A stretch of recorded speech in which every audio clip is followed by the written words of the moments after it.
Hello everyone, I am Tacit and welcome to the Gems of War stream. So today we got so many things going on. So of course the main thing that's going on, new faction, Dark Court, has just been added to the game. So that's going to be a good majority of what we'll be doing, since obviously it takes a bit of time to progress through, go get all the battles done, get all the way to Pure Faction. And then probably tomorrow night we'll actually do the Pure Faction, just because the process of actually getting through it's a little timely. Aside from that, biggest milestone today, two of them actually, though the bigger and more noteworthy one, of course, that is relevant to everyone, is today is the day of having the 1,000th troop being added. Technically 4 of them at once. There was 999. Now there is 1,003 officially making it. So we have over 1,000 troops as of today. So that's pretty cool. As soon as we go and get those faction troops, we'll have it. And the third thing, which we could actually start with if we really wanted to.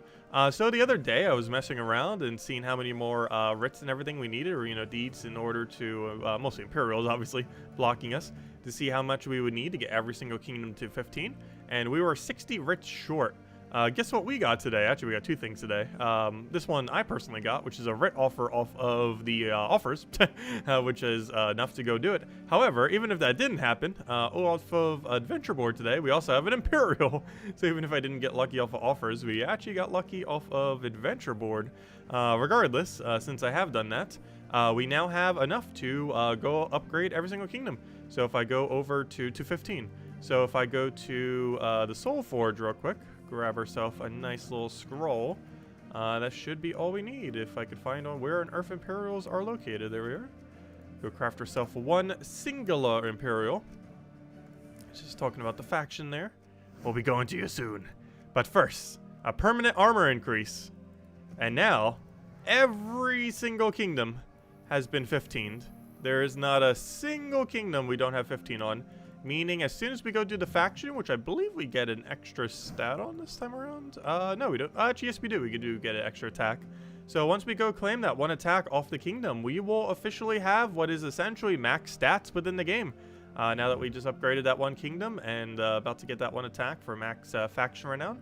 The only thing we don't have are level 20s on any kingdom, though, in all fairness, basically no one in the entire game has a level 20 kingdom. There might be someone who spent quite a bit of money who might have a singular level 20 kingdom, or maybe 2. However, yeah, it's pretty unlikely.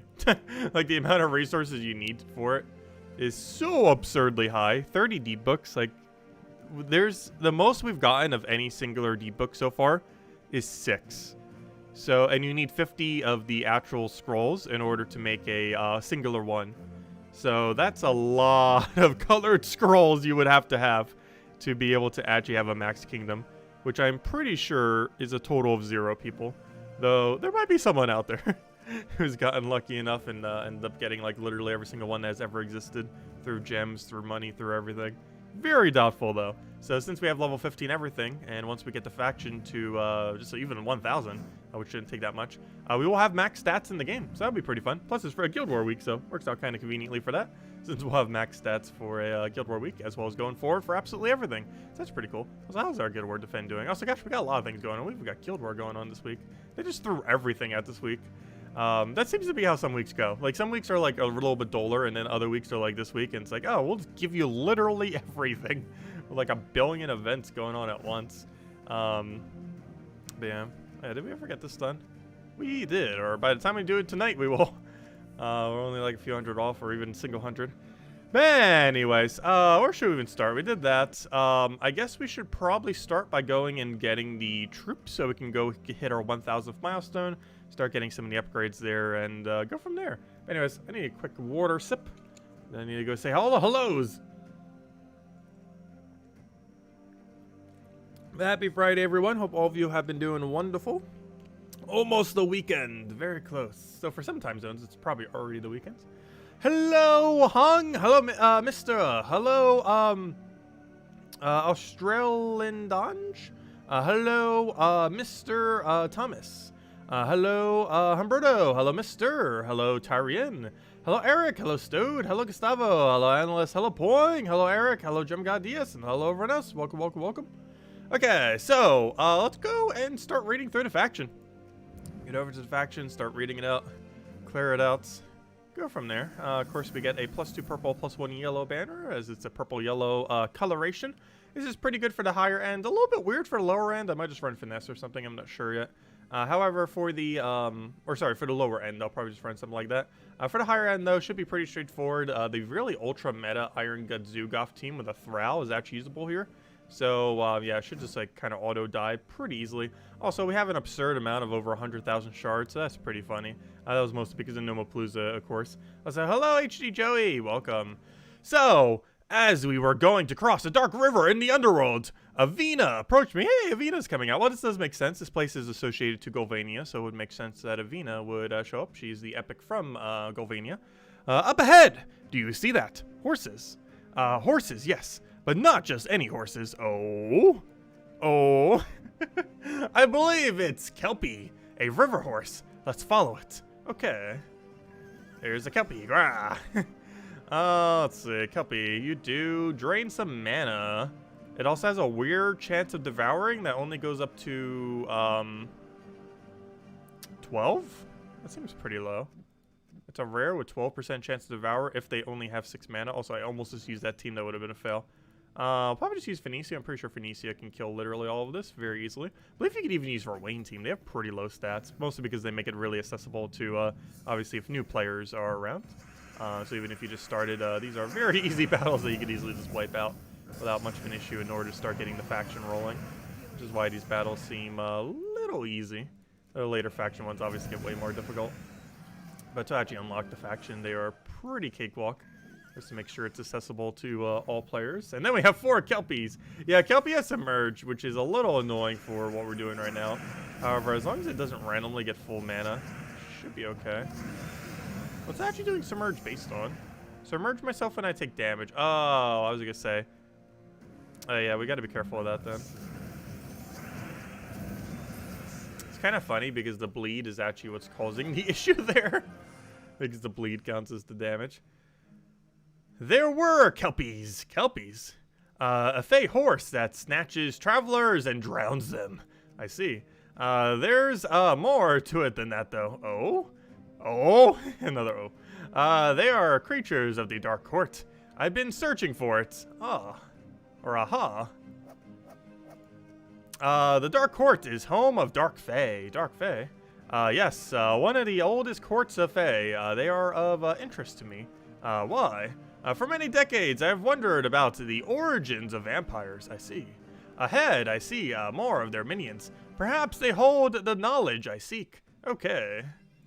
Another Gur. Or are them just going to say Gur? Have they ran out of voice things to say other than Gurs? Pretty sure a Fey horse would say something other than a Gur. All the Gurs. Let's see. We got the default slaw. Hey, there we go. I didn't get a Gur this time. We got a Rar. Everything is creatures, so we're not getting like any other text for the thingies.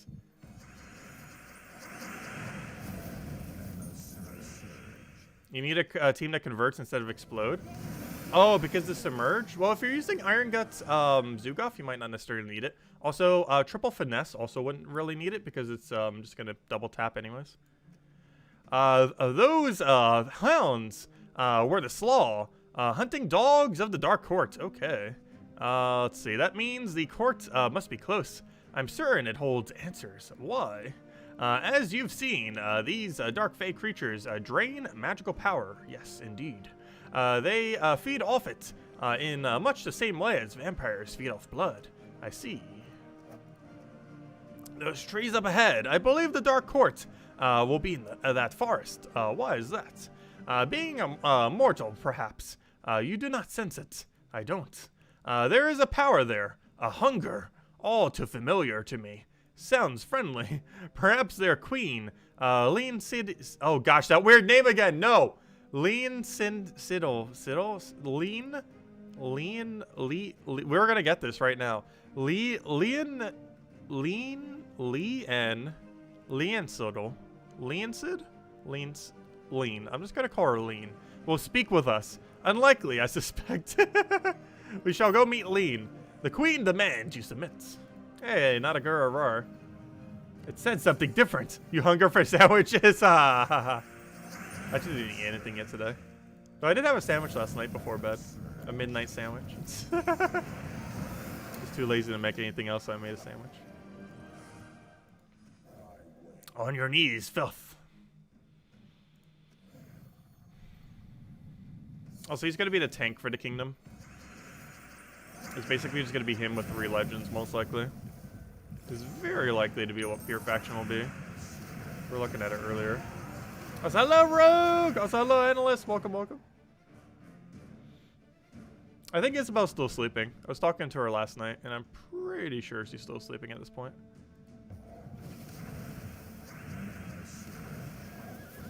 Oh, what do I have to grab here? Take a purple. Fortunately, he killed my first slot. Wait, how did he even kill my first slot? Did he devour it? How on earth do we have something actually die to that thing?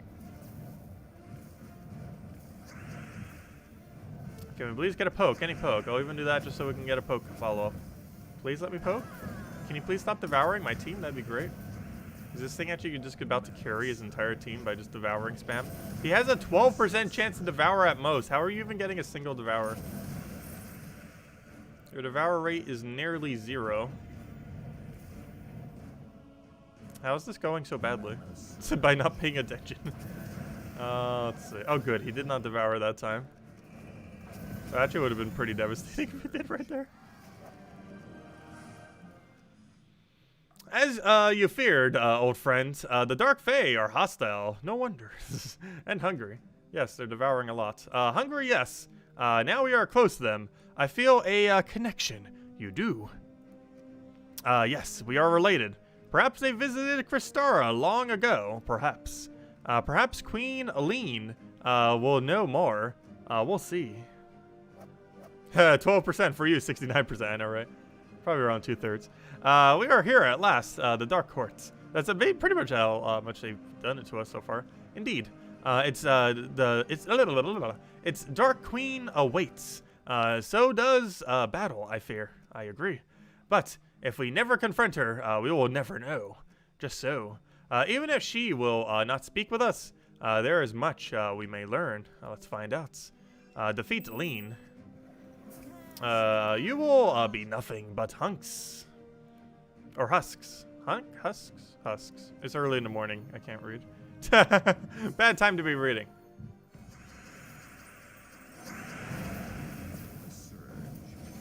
And dead. Obviously, faction won't be that easy later on. Well, I learned one thing. What's that? Though they may be ancient, though they may be related, yes, they are neither wiser nor stronger than my kin in the lands above, so it seems.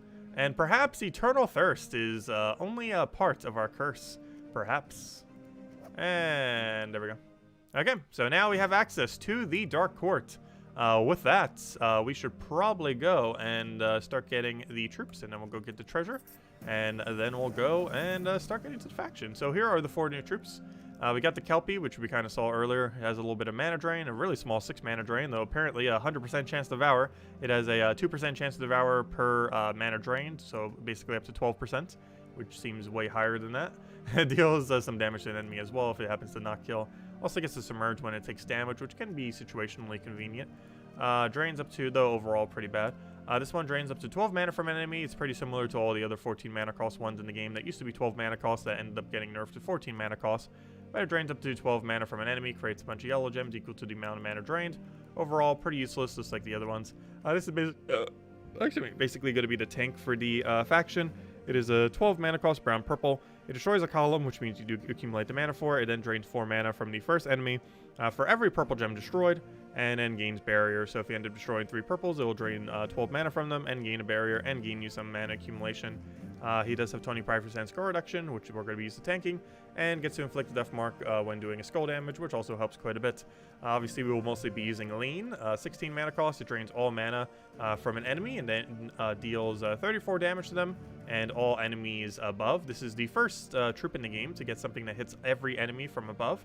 There are a couple that hits the 1 and then all below. However, I'm pretty sure this is the first one that does the one it targets and then all above. Kind of same premise, except you'd ideally want to target the last slot instead of the first slot. This also means you would probably want to target something that has full mana, even if they are not necessarily the last slot, in order just to get the mana drain. It's also boosted by the mana drain at a 2-to-1, meaning it has okay damage if it ends up draining. Since it drains all mana, if it drains something like 20 mana, that's going to be 10 additional damage to all enemies, which is 40 total additional damage. Also, it is basically the equivalence of Dracos 1337, but better. It does not have Impervious, however, it has some spell reduction instead. However, its final trait is much better. It steals 2 magic from the first enemy when matching 4 or more gems, meaning that it can constantly spam the spell reduction onto the same troop.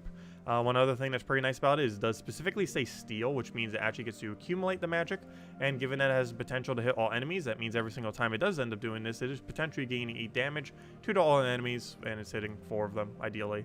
Not necessarily always, but it can. So overall, not too bad. It's actually usable outside the faction. Very rare when you would end up using it. However, it is basically a superior version of Dracos 1337 in like 90% of situations. So definitely has that going for it. And can be used in some AoE kind of spam teams, kind of as like alternative mana drainer. If you're using her, you're probably using her mostly for the fact that she is a mana drainer that simultaneously can hit all enemies. There are very few options within the game that actually has that mechanic currently, and the ones that do are pretty strong. And yeah, she's under that category, so definitely has some potential. But yeah, that's her. Overall, not too bad for a legend. Definitely one of the better legends we've gotten from a faction in recent times, which is pretty fitting for the 1,000th troop in the game. The only bad thing about us getting 4 new troops on the exact same day is which one is technically the 4,000th one, if we got all 4 of them in the same day. Because technically they're all the 1,000th troop, all 4 of them. And also none of them are, technically. But right now we're kind of throwing some portals down. Why they still have not put a buy 50 option here, I do not know. I really hope they do at some point, because it makes no sense that it doesn't. Every other key in the game can be opened in 1, 10, or 50. With the exception of all keys, but that's because you have to open them one at a time with how they're set up. But every other like normal, like, you know, thing that just gives you kind of loot like this can let you do 1, 10, or 50. However, this is the one exception. Yeah, theoretically, the rear would be the 1,000th. Technically. So that means that horse that likes to drown people, and also apparently devour at 100% rate for seemingly no reason, is the one that is technically the 100 or 1,000th one. Pretty fitting, and exceedingly RNG-based character that can sometimes be insanely good if it actually hits the RNG. That's pretty much like half the game. There are quite a few troops with consistent methods, though. But there is a very numerous amount with exceedingly RNG-based mechanic. Also getting quite a few sacred treasures. Not sure how close we are on the upgrading here. Though we have enough chaos shards that we can just keep clicking until we feel like stopping and probably be fine. It normally takes around 6,000 to 10,000 chaos shards. We're currently 6,000 down. We'll check at 7,000, I guess. And we should definitely be at 7,000 now. Alright, let's see how close we are to upgrading these things. So if we check upgradable, we got enough copies of you. We got enough copies of you. You, I believe we're short on. Yep. We need 16 more copies of you. And you're good. Okay, so it's the rare that's bottlenecking us right now. I believe we need 16 more of the rare. There's 3. Now we need 13. That's 2. We need 11. That's 1. We need 10. That's 2. We need 8. And a sacred treasure. That's 3. So we need 5. That's 3. So we need 2. Oh, I might need one more copy of legend. I want a triple legend, though, don't I? Alright, that should be enough, though. Did we get triple legend? Because I actually need to have 8 copies of legend. Oh, perfect. We got 8 copies of legend. It all worked out. Nice. Because if we want to run 3 of her, we have to, of course, have 3 of her. And using the Ascension, we'll get rid of some. However, we now have 3. Because we had 8. So that works out. We got everything we needed now. So we should be good to go. Alright, there we go. Legend is max. Let's go max out the other one that we're actually going to be using, the Epic. This will be our tank for the faction. The fact he has barrier gain should be pretty convenient. He does not have any way to boost his attack, though. The most ideal thing that we could possibly have is something that gains barrier, attack, some form of durability, and board control all in one. There's 1 or 2 factions, I believe, has that full combination. It is exceedingly rare, but they do exist. But still having barrier and board control is nice. He has 2 of the 3 things. Well, technically 2 of the 4, because you would also need a durability increase and a, gosh, what's the other one? A durability increase and a, attack increase.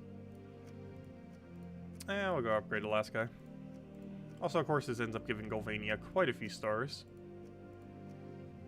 Should give it 4 unless it's bottlenecked by some other mechanic. Or, you know, some kind of other resource that we need to get up. Yeah, Wyo's Court Knight has it. I believe something else has it, like a brown-purple undead thing. I think it was from Silver Necropolis, I think has something similar to it, if not exactly. So, 20 star. Oh, we're really hitting max stats today, aren't we? So, with 20 star, we get 1 permanent life. That's pretty nice. Is there any additional power we can get? Yes, challenges. Gosh, there's so many challenges. You know what? I think there's another challenge somewheres that I forgot to do. I should just go to, like, every single kingdom and just do all the challenges at some point soon. Because I'm pretty sure there's some other kingdom where we can actually go up in power. Oh, no. It's not an up in power on this one. However, it is a still an objective there. However, since we do actually gain a direct star as a result of doing this, I guess we'll go do it real quick. And then we'll go mess with everything related to the faction and go get our extra permanent +1 attack, which should come pretty early because we're going to have the 500 from treasure already, so then we just need the other 500 from delving a little bit into the delve itself. But let's go bring out Phoenicia, go kill these real quick, go get that stacked up, and then we'll get 21, 22 star Golvania. Not sure exactly how far it goes, but definitely goes further than 20. Hello, Juice. Hello, Logic Slayer. Welcome, welcome. Hello, Joshua. Just reading back through chat a little bit. If you have 3 of the legendaries on your team, do you steal 6 life from the first, or 6 magic, I mean? No, it's not mana. It's magic that it steals. But yes, you would steal 6 magic per extra turn if you were to have 3 of them on your team. But it was magic, right? Not mana? Hold up. Was I reading it wrong the whole time? Pretty sure it was magic. Let me double check. Troops. Hey, wait. We gotta look at it. 1,000th troop! Technically 1,003. Actually, I'm surprised it fits there, given how big it looked like 999 was. I don't know if it actually fits properly there. Oh, never mind. Okay, it is magic. That's what I thought. I was gonna say, I know I'm slightly tired, but I didn't think I misread that. But yeah, it is magic. But yes, you would steal 6 magic every single time. Every extra turn, if you have 3 of them on your team, will steal 6 magic from the first slot. So there's a little bit of an Alithia kind of mechanic to it from that one kingdom. Or that one faction, I mean. Where you have like a lot of magic steal that you can end up using for a pure faction, which is a beat working out pretty nicely. Also, we're going to hand out the first redeem code soon. As soon as we finish out these challenges, we'll go hand out the first redeem code. We're going to be handing out several this stream, mostly to celebrate the 1,000th troop, or though I should say the 1,000th troops, since there's kind of multiple of them coming into the game. So we'll do that as soon as we finish out these challenges. I'll probably hand out 3 to stream. 2 smaller ones and 1 bigger one that we'll hand out a little bit later. I'll hand out the first normal size one as soon as we finish out these challenges to go get our... actually, we're not really getting anything from it. We're just getting extra star. So we're getting something from it. It's not anything too big. Unlike the life that we just already got from it. We'll just pretend that we get the life from it. The challenges don't take that long, though. I really just need to go through all the kingdoms and finish all the challenges up to 7 at some point. Or, you know, to the point where you need it for the kingdom upgrade. Because I always have, like, so many kingdoms that don't have it done. Just because there's really not much of a point to have them done. And then they come up, it's like, oh yeah, I still don't have that done, do I? Because we could get them all cleared in a single stream if we just took the time. Not this stream, of course. I do want to get this one done since there's a direct benefit to it. But if a stream on Adol or week, we could easily just finish out the rest of them. Because it's starting to become apparent that's going to be needed for a lot of kingdoms now. So it doesn't make much sense to not just do it for all the rest of them. Since if we don't currently need it for a given kingdom, we're going to need it at a very soon future, so might as well just kind of get them out of the way. Not need to deal with it. Hello, Gerudo! You have Golvania at level 12. Do you think you should spend gems to level the faction to 500 anyways? Or should you spend writs to level it to 14 at least? Or maybe just do it to get event rewards? So level 12 is in the one that requires gold and everything, right? Don't you get an extra faction bonus at 13? I guess go to 13 and then stop. Because 14 requires a deed thingy. Or an imperial, I mean. But if I'm not mistaken, don't you get the second faction bonus at 13? Or was that 14? Regardless, 12 is fine. Oh no, 13 might be the team bonus one. I should forget now. I know 15 is the stat. That's the one that really matters. I wouldn't really go further than 13 though, just because it requires Imperials. I do have Golvania to 16. It's actually my first and realistically, technically only 16 kingdom that I actually want to be 16 for the point of it being the 16. The other two that we have the 16 for the 3 total I have because we need it for a kingdom upgrade. However, because it's required for I think 24 star or 25 star, one or the other requires it. However, Golvania is the only one we actually use for the mechanic of having it to 16, which is 10% extra shards. And that you normally see me doing it because we do it for what's it called?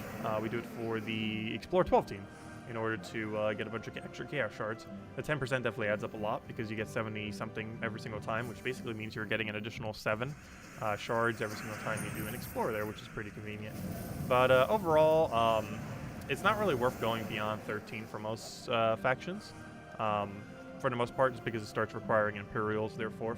And obviously, Imperials are a very scarce resource. Normally, if you're going to go to 14, you're just going to go all the way to 15 anyways, just to gain the additional stat if you're already going that far anyways. It's normally not worth it just for the faction bonus.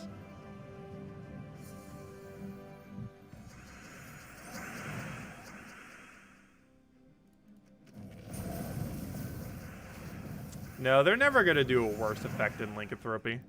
I don't think they can ever top Lycanthropy for how bad of an effect it is. I'm pretty sure that's never going to happen. Like, the one we're getting next season is actually a lot more tame. Curious to see what kind of meta develops around it. Because it's a rather interesting mana accumulation method. It seems like it's going to be a bit strong, though. But we'll have to wait and see. Like, it doesn't seem particularly balanced. We'll have to see exactly how it goes down. Plus, it might be tweaked a little bit compared to how it will be.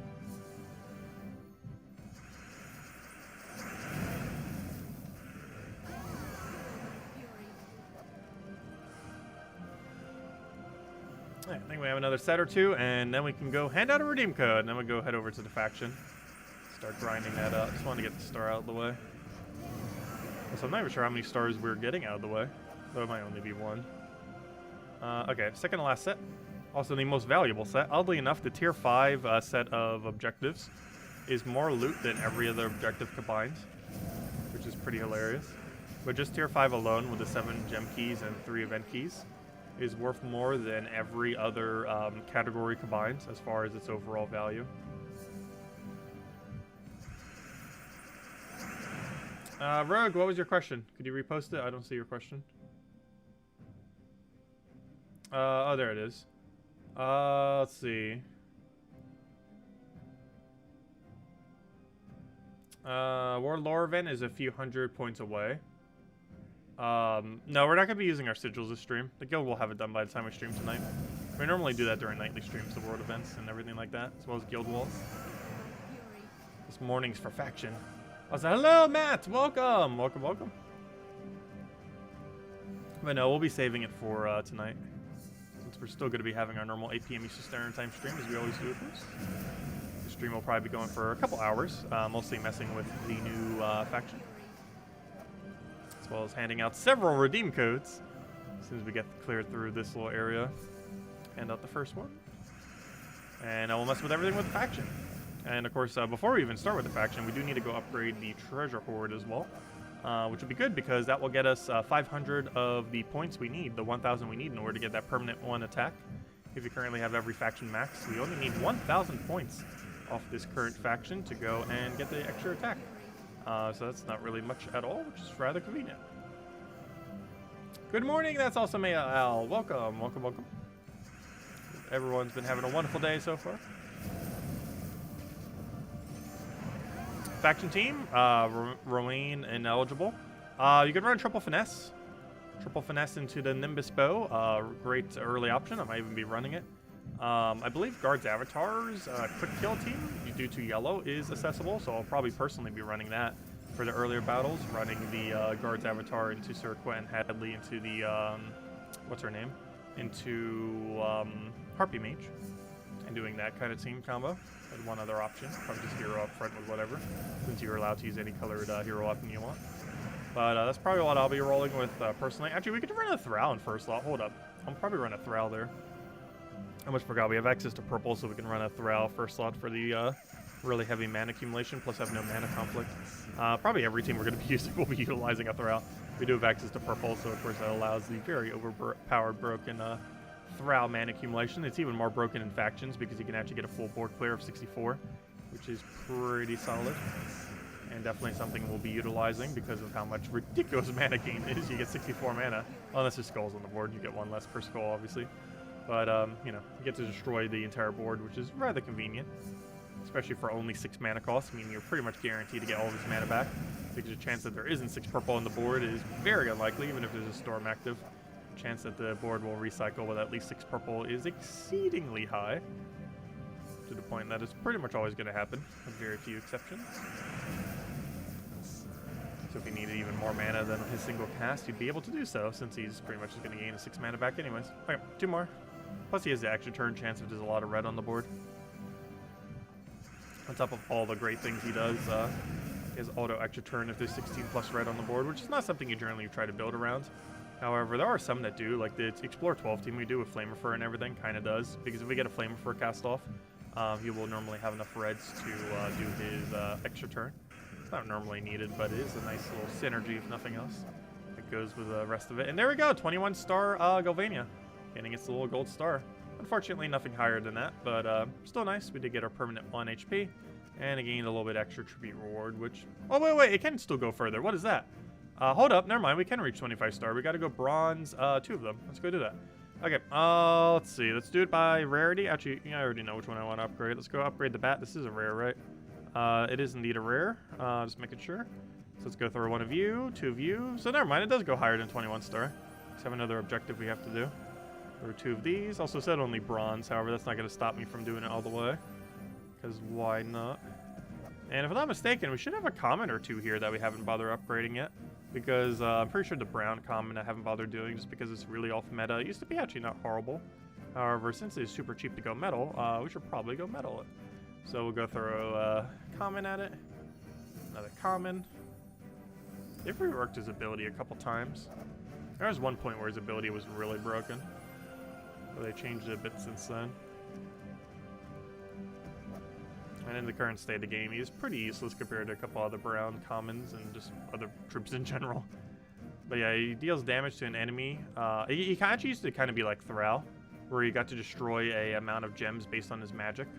But yeah, he used to be like a Thrall with damage, is what Ghoul used to be. Though apparently they thought that was too strong, but they didn't think Thrall was too strong, go figure. But that's what he basically used to be. But there we go, 22 star Galvania, and I think that's officially as far as it can go.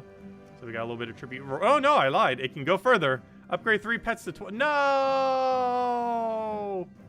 Cosmetic pets, why? Why? Let's see, one of them was from Halloween. And the other one was from Halloween. Oh, this might be good. We might need to go max out the Halloween pet for 2021. If we're going to get another one for Galvania, we're going to need it for a star. No. Also earn 500 faction renown in the faction. That's kind of funny. This is actually the first time ever where the faction renown one we don't have. And it's simply because we haven't actually started the faction yet. That's really funny. That's the first time we've ever been blocked by it. That's not what's actually blocking it, obviously. It's the 3rd Galvania pet. Which is rather unfortunate because, yeah, we can't do that. That is something we cannot do. But we should get the pet in October. We should have the opportunity to max one of the Halloween pets. So even if the new Halloween pet that comes out this year isn't specifically for Galvania, We'll still most likely have a Saturday event sometime leading up to it, where we'll be able to go and max it out. That'll probably cost us around 2,000 gems or so. However, it would allow us to go and max it out. Maxing out a pet's about 2,000 to 3,000 gems. So a little bit pricey, though. Our gem stack is pretty insane these days, so not too bad. One thing I want to go check real quick is see if the next pet that's coming out will be for Golvania. I'm not sure if the pet spoilers will even see that far ahead. However, I do want to check into October just to see. Do we know up to October yet? We know up to September, October. There it is. Okay, is this for Golvania? No, it is for Kedar. Okay, so hopefully they bring back one of the pets then. So the next Halloween pet is actually for Kedar, which is problematic because we need it for Golvania. Oh, what is that pet coming from? Dragon's Claw? Ooh, interesting. Interesting. Oh, that's the faction for Dragon's Claw. They did based on one of those Komodo dragon thingies, but with horns. It's pretty adorable. Also, is that for National Dog Day or something? International Day. Yep, exactly what it's for. A dog with a harp. We also got some pixie coming in. We also got some cat. Let me guess, International Cat Day. Yep, International Cat Day. Yeah. Let's see. They love their International Cat and Dog Days. Also, this reminds me of the hot dog thing from Fall Guys, even though it looks very different. Actually, it's almost like a cannoli. Oh wait, what is that? That's not a hot dog. That's a yeah, it kind of is one of those little pastry things. What is that called? Not cannoli. There's a special name for that thing. I know what it is. It's just completely forget the name for it. Oh, eclair. There it is. Evil eclair. Aha! I knew it. But it's an eclair. Couldn't remember its name for a second. I've had so many eclairs. I have no clue how I've forgotten what they are called. But anyways, I said I would hand out a code, so let's go hand out a code. The first of many. We'll be handing out several this stream. This is the first one for now. Let me just get it into our code section. Oh, so hello, Isabel. Hello, Johnny. Welcome, welcome. Hello, Analyst. Hello, Integral. Let's see. Where on earth is the code section? There it is. Put that in there. Put that in there. Put that in there. Click refresh. Put this all the way in the other section. And here you guys go. Here is the redeem code. You use that on gemsofwar.com into the game code section, or simply click that link. It'll bring you there. Invite code can be found in your settings menu. Whatever game says there is what you put in for your invite code. Rename code's right over there in chat. So copy paste random numbers and letters starting with BT. And it gives the same reward as always: 2 treasure maps, 1 gem key, 200 souls, and 2,500 gold. Enjoy, everyone, and only usable on the PC mobile version of the game. And definitely feel free to leave a like on the stream. Helps out a lot and is greatly, greatly appreciated. Right, there you guys go. And we'll have a few more during the duration of the stream as well as one that has some gems in it. So, yeah, we'll do that. Anyways, next order of business, we went through the entirety of the storyline here. Next thing will be to go and actually start getting the treasure hoard upgraded. That'll be 500 of the 1,000 points we need for that permanent extra attack as well. So we'll start with some chalices and just start leveling this place up. I'm going to completely skip over rings and just ignore they're even there in order to go power this place up. Also, how do we have so many more rings than bags? What happened to our bags? Or did they just drop less frequently than rings? Too bad there's not a way to upgrade smaller treasure into bigger treasure. In the current state of the game, there's almost no point in using anything that isn't chalice. Especially now that so many chaos shards drop because of the Nomapaloozas. That actually indirectly gives you even more gold because it saves you gold whenever you want to go and upgrade kingdoms, or factions I should say, in order to get these hordes upgraded. Also makes it easier than ever to actually get them upgraded, of course. When will he read and remember he gets a faction pet in Golvania? Oh yeah, duh! I forgot! Yeah, you're right, you're right. Never mind, never mind, never mind. I forgot. The faction that we just had gives us a pet for Golvania. You are very correct. I always forget that. Never mind. We're going to have it today then. Or not today. We'll have it tomorrow night when we end up doing the thing. But yes, you are very much correct. Getting 2,500 renown. Gosh, another one where we have to get the faction pet in order to get a star. It's kind of funny because level 30 star kingdom, or 30 star kingdom, requires you to have 2,500 faction renown. Yet the ironic part about that is there's so many instances beforehand where you need a maxed out pet that pretty much everyone who reaches a 30 star kingdom in the history of this game will already have the faction completely done. because you would have already needed the faction pet to be maxed by doing the entirety of the faction, pure faction, in order to even have enough max pets to be able to get the kingdom to that point to begin with. So pretty much everyone who ever reaches a 30-star kingdom, which currently don't exist, 25 stars is the highest, there's 2 of them, but once 30-star kingdoms do come around, pretty much everyone who has one would have already had the 2,500 faction renown. So it's kind of like a non-existent requirement, which is pretty funny. Actually, I kind of want to go for a few more chalices here, though. It's starting to cost quite a bit to put them in. So maybe we'll switch to crowns soon. Crowns twice the effectiveness of those chalices. And we'll start doing crowns. Shouldn't be too big a deal. Yeah, no problem for the code, everyone. Enjoy.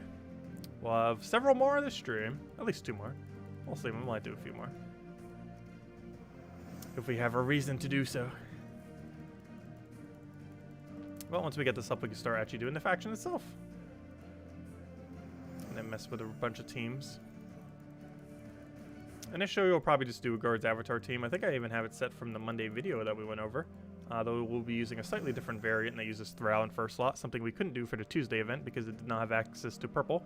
However, this one does have access to purple. So we shall. Hopefully that Sacred Treasure will be able to get us there. Generally, I've been going to level 155 or 156. I can't remember which. But one or the other has a magic bonus on it. We'll figure that out once we actually get closer to it, which one it is. But one or the other is where you get like a +2 magic spike. It's kind of fun. It's one of the reasons why we do end up going for it specifically. Used to go to 200 and would sometimes stop at 100. But that 150 something is a really good in-between spot. The spot where you get 2 magic from. Which we're getting somewhat close to. And the reason why I skip some magic is due to how the extra % works for the kingdom bonus. And it kind of makes it so you get 2 right at the same time instead of just 1 increase. Which is rather convenient. Oh yeah, hopefully 5 Sacred Treasure gets us exactly there. But we might need to adjust accordingly. Yeah, that seems like more than enough. Let me double check. Where's the location you get the double magic? Double magic is on level 155 is the target that we want. So we can do 4 of these. And how about 1 crown? There we go, 155. That's what we need. And there we go. That now gets us to the extra magic. So now we get a +2 magic spike. As you can see, it was 19 if we were 154.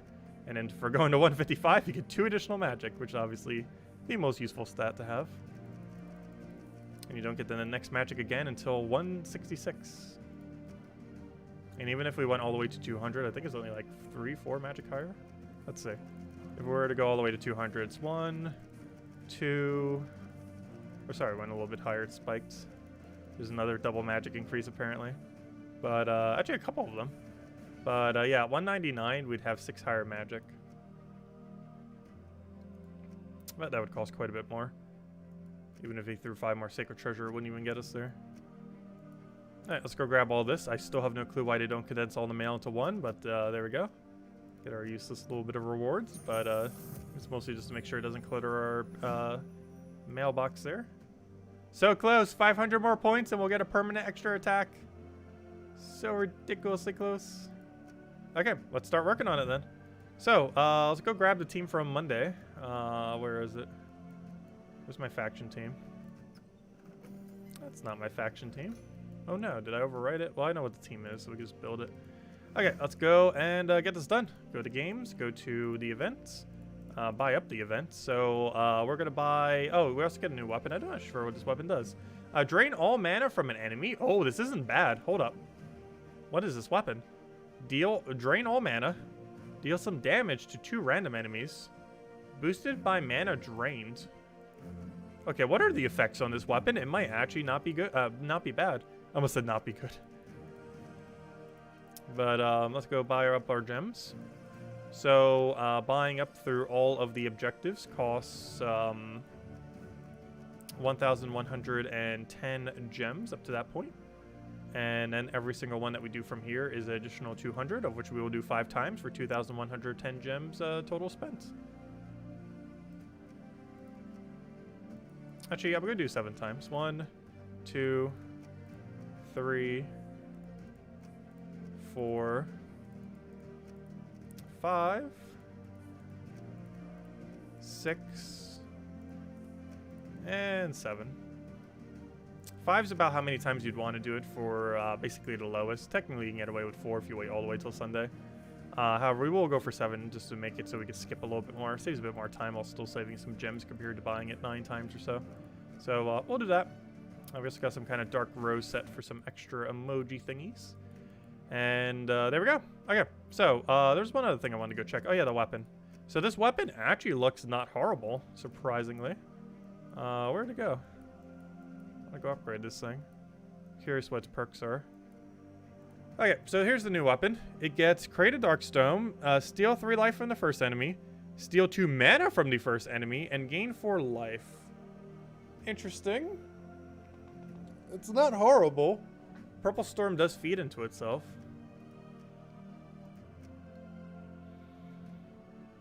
That's rather interesting. So it actually gets to not only drain 3 mana from the first enemy, or sorry, 2 from the first enemy, or sorry, it gets to steal 2 mana from the first enemy, means it actually gets to claim it for itself, but it also gets to drain all the mana from a specific enemy.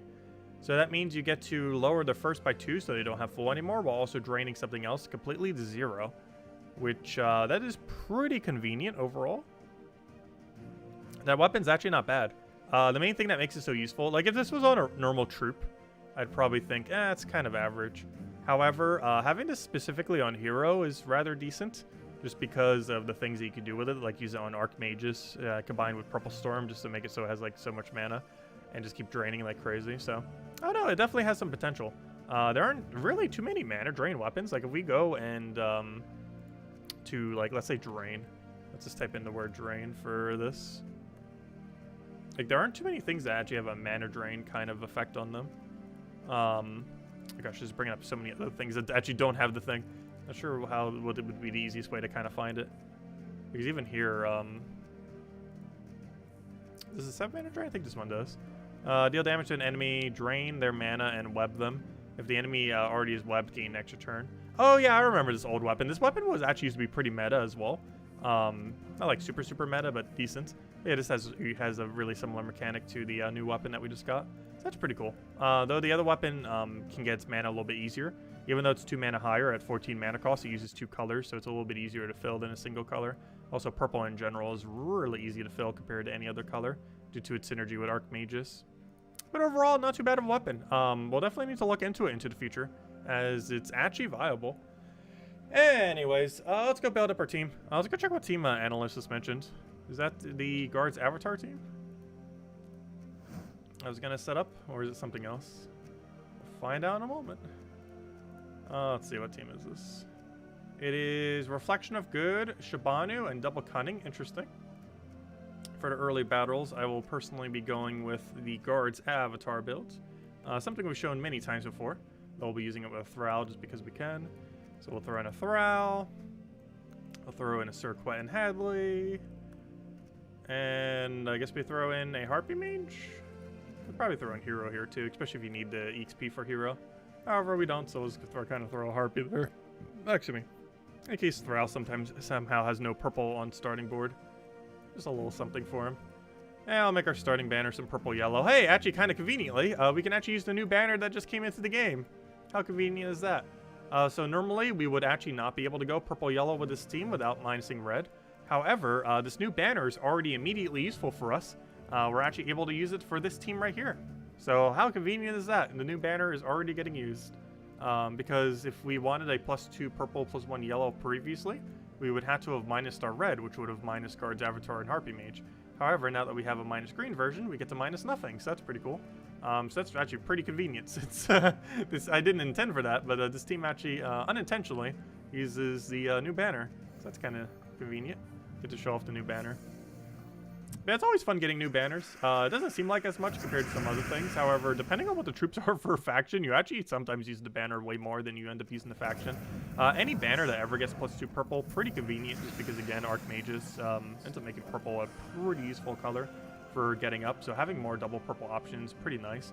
It's the other reason why I personally feel like the if you're going to get any of the war coin thingies, that the best one is actually the... oh gosh, I can't see which ones these are now.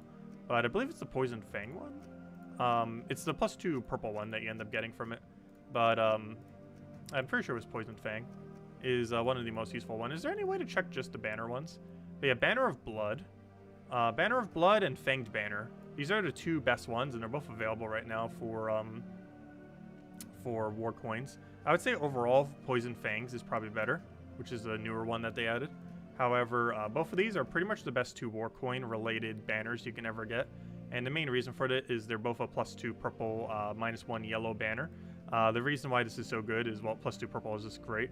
But the reason why their minus is pretty good is a lot of purple builds that have a capability of empowering straight into purple end up specifically denying out the yellow mana. So if you're using an empower purple that's going to be giving you turn 1 mana, they're going to be denying yellow anyway, so it's very convenient to have minus yellow on your double purple banner.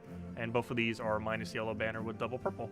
So highly advised, if you're going to get any 2 warbands, Vampire Thirst and Poison Fangs are by far the best. I'd probably say the new Fanged banner is probably the slightly better one. Between the 2, though they're both really amazing as far as what they can be used for. And of course, this new faction is also another one, except you don't need to get it with war coins, luckily. You just simply get it just by unlocking the faction.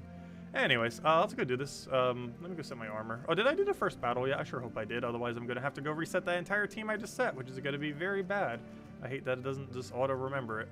But let's see, we'll find out in a second. Did I do a battle? I sure hope so. I think I did. Yeah, I did. I remembered to do that one safety battle. But let's go do this, because it doesn't save your team unless you do that one singular battle. How do you get higher stats? You get it through quite a few ways, though the main way that you end up getting it up is through upgrading kingdoms. Like even just this stream, we ended up getting 2 of them from upgrading kingdoms. One of them was from 20-star Golvania, which became available due to the new troops that just came out today from this new faction. And the other one is from leveling up kingdoms. So we got a level 15 Sword's Edge. We finally upgraded our final kingdom to level 15. But getting them to level 10 gives the extra stack, or actually to 5 to 10. Wait, does 5 give one? But 10 and 15 does. But there's extra stats from the level ups. Do you know of a good high-level team for the faction events that doesn't use Iron Guts?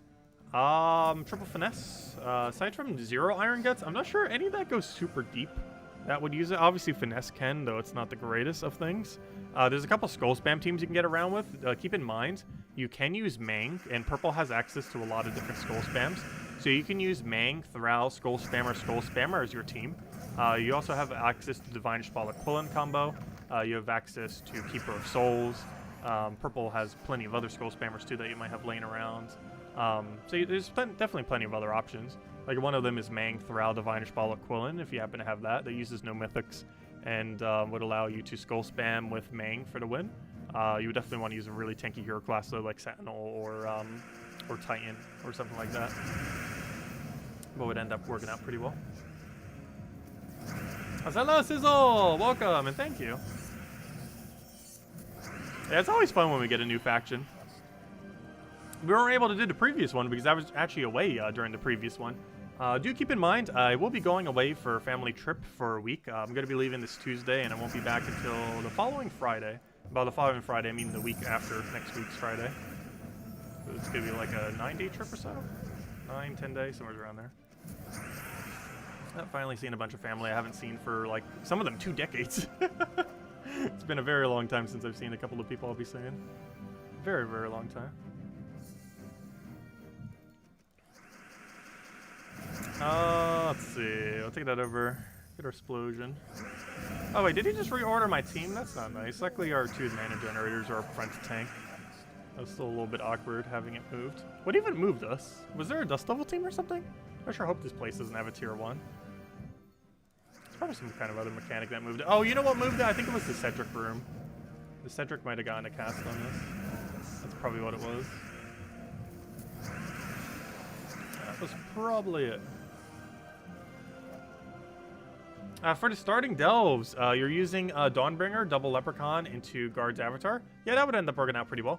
You might want to put 1 Harpy Mage behind your Guard's Avatar, just to have a Brown Storm, because double Leprechaun, while it does have an explosion, you won't end up getting the Brown Storm from it. But if you end up having a Harpy Mage for the second turn, since you're going to be losing your first turn anyways, could end up being pretty convenient just to make sure you have a higher chance of extra turning off the explosion, as well as feeding Brown directly into your Guard's Avatar. Because even though it doesn't have Empower, it basically has a second turn Empower whenever you do it in Delves. The main reason for this is 75% brings it to 10 out of 14 mana. And this is relevant because Enchant ends up bringing it to 12 out of 14 mana. And then on its following turn, it gets to 14 out of 14 mana. So even if it's fully blocked behind your guard's avatar, it'll still have full mana on turn 2, which is very convenient. So it's basically a turn 2 Empower when it comes to factions. And you'd want it to specifically be behind your guard's avatar so that mana generates into your guard's avatar, like how we have it right now. You can see it's 12 out of 14 mana, and then the second we go into next turn, it is now at 14 out of 14, and boom, guarantee second turn and power. Basically what it is. And it does basically what Leprechaun does, except it gives you guarantee Brownstorm, which is convenient to try to land those extra little bit of manas if you're using something brown like guard's avatar. If we did want to also get hero XP, what would you suggest replacing Harpy with? Probably hero running Dawnbringer? Or some kind of other similar AoE weapon? Or even just a mana accumulation weapon? But we kind of already have enough mana accumulation through Thrall. Like, Thrall alone's all the mana we really need. So maybe like a Dawnbringer or something. Or Deathbringer if you have it. Just to cover some different colors. Actually, regardless, you'd cover pretty much the same amount of color that isn't already being covered. We had this hero in last slot with some kind of nice, beefy AoE weapon. It's fine.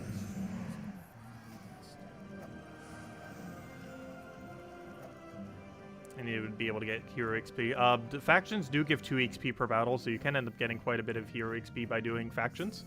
Like the entirety of this event, if you were to use hero the entire time, would probably give you several levels to your hero class if you don't already have them maxed. I personally don't do this because we have every hero class maxed.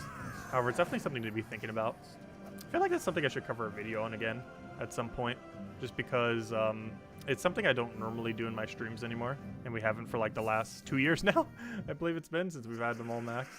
But it's something you have to think about a lot as you're progressing through the game, just because you always have to look at those ways that you can just passively get some XP for your hero. Even if it makes your team ever so slightly slower, it's normally worth it for the additional amount of progression that you end up getting for your hero class, which ends up working out pretty nicely.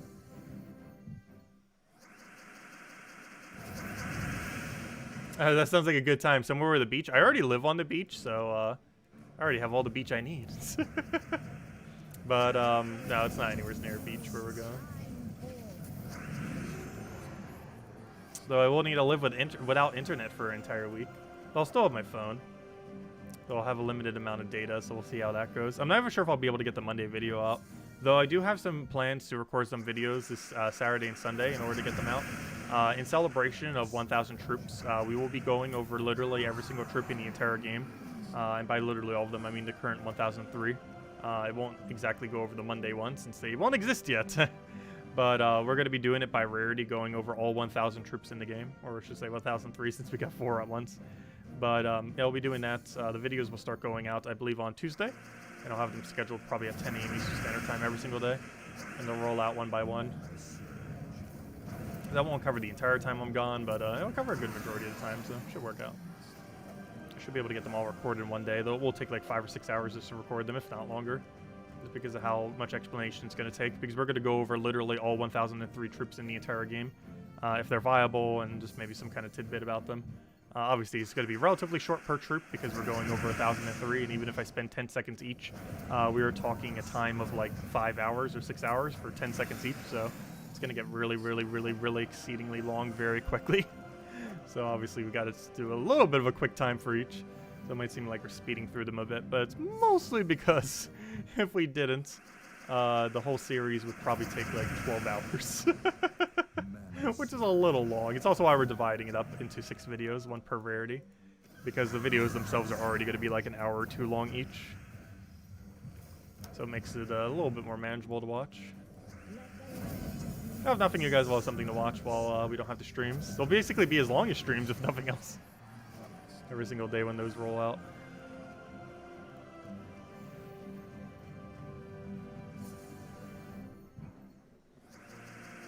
And of course, when we get back again, we'll have a nice, fun, big stream again with a bunch of codes. Also, before we go, I still want to try getting a Puzzle Quest 3 stream out, because I like doing one for every version of the game. And they did update it 2 weeks ago, if I'm not mistaken. That's the other game that the Gems of War devs are working on. And gosh, does it still need a lot of work. It needs a lot of work still. That's getting there. You went up 10 to 20 levels in 1 week? Nice. Yeah, it could take a while, but it's nice to get progress on, that's for sure. And some hero classes feel more rewarding than others once you finally get them up. Like, some of them become really viable once you finally get the max to 100. And then there's others where you get it to 100. It's like, good thing it's over with now. Some hero classes gain really ridiculously bad perks off their very final thing as well. It's also kind of weird because 70 is halfway to 100 in this game when it comes to maxing them out. So you need 2,525 points to get to 70. However, you need 5,050 to get to 100. So you already have half the points by the time you reach 70. A new faction? Yes, we got a new faction today. Oh gosh, I forgot his name already. The Dark, it was Dark something. Dark Court, I believe it was. Yeah, Dark Court faction. We ended up getting today. Has a lot of mana drain options. Though despite having a lot of mana drain options, it doesn't have too many good mana drain options. Though, oddly enough, it has a pretty good one for hero weapon. The hero weapon that we got for this faction is actually not useless. It's one of the more meta ones we've gotten in recent times. Out of all the faction weapons in the game, it's one of the least useless ones. Obviously, it's no life and death, but it's pretty far up there. I'd say it's probably slightly below Jar of Eyes. Jar of Eyes being one of the other ones that's pretty high up there. But it's definitely a top 5 faction weapon in the game. Probably towards the lower end of that top 5, but still within the top 5. It's mostly because the color that it has combined with being double color. Like, there's already some weapons that do very similar to what it does, but the coloration makes it viable.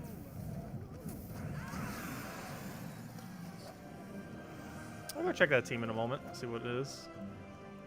Actually, we can check it right here. Let's see, what team is this? I'm probably going to be running an Iron Gadzugoff team for the higher levels personally. Oh yeah. Oh no, this was mentioned earlier, wasn't it? But yeah, the Reflection of Good Shabanu with double of the new legend. Pretty interesting. Get a lot of spam in there, get a lot of mana drain. Shabanu's pretty much almost guaranteed going to get the manas it needs. So once you get Shabanu going, it should be pretty good. I do advise, if you can fit it into a team though, to try using Thrall for pretty much everything for this faction. It's going to be really helpful for getting that mana accumulation and get you starting very quick. Like in this team, I'm not even bothering to use hero just because the amount of value that Thrall will give us instead is just so ridiculously high. Especially with how much magic we have. We don't have any additional magic right now. Yet despite that, we have a Thrall that's doing 112 destroy. Which obviously he only needs 64. So he's very over the top hitting the objective he needs to be hitting. So the second he even casts, he's destroying every single gem on the entire board, which is rather convenient, of course. We'll throw that down, get a lot more mana for another guard. And they're all dead. And what's nice is because we have that bonus stats, we can actually run this up to about 100 before we really have to switch to using a different team. Which is nice. Get to use Guard's Avatar for a little bit longer than we normally would be able to otherwise. Unfortunately, what we really needed to not get full mana, but we'll just go cast that. Unfortunately, extra turns, that's actually a bad thing. It's kind of weird where extra turn can be a bad thing at times. However, the reason why that's a bad thing is we wanted to pass our turn in order to get the enchant mana. However, in us not having to pass our turn, we thought our turn was passed and then we waste time. So it's kind of funny, but there actually are instances where an extra turn is not beneficial. Mostly because it slows you down. One pretty nice thing about the AI is they do take their moves very, very quickly. And because they take their moves so quickly, this allows you to actually gain time by them doing the move instead of you. Because it's way slower for the human to do the move than it will be for the AI to ever do it. Especially on 4 times speed. If anyone still has any other questions, anything I missed, let me know. I'm trying to keep up with chats, so I'm pretty sure I still missed something. Goblin Team, good for beginners. Yes, Goblin, pretty strong, definitely advise using. And there are a lot of really good goblins are also pretty low rarity, so they're also pretty accessible to gain quite a bit of the good ones. If you haven't already gotten it and you want even more synergy, the Amethyrax Kingdom, if you throw some Chaos Shards there, has the chance of dropping a Gob Truffle at a pretty high rate. That is one of the best legends in the entire game and has the most consistent infinite loop in the game. If you have Forest Troll with double Truffle, is the strongest loop in the entire game as far as infinites are concerned. It's not necessarily always the quickest option just because it takes a while to get rolling, but has a lot of potential. But even just in a standard Goblin team, it ends up getting used and is also really strong.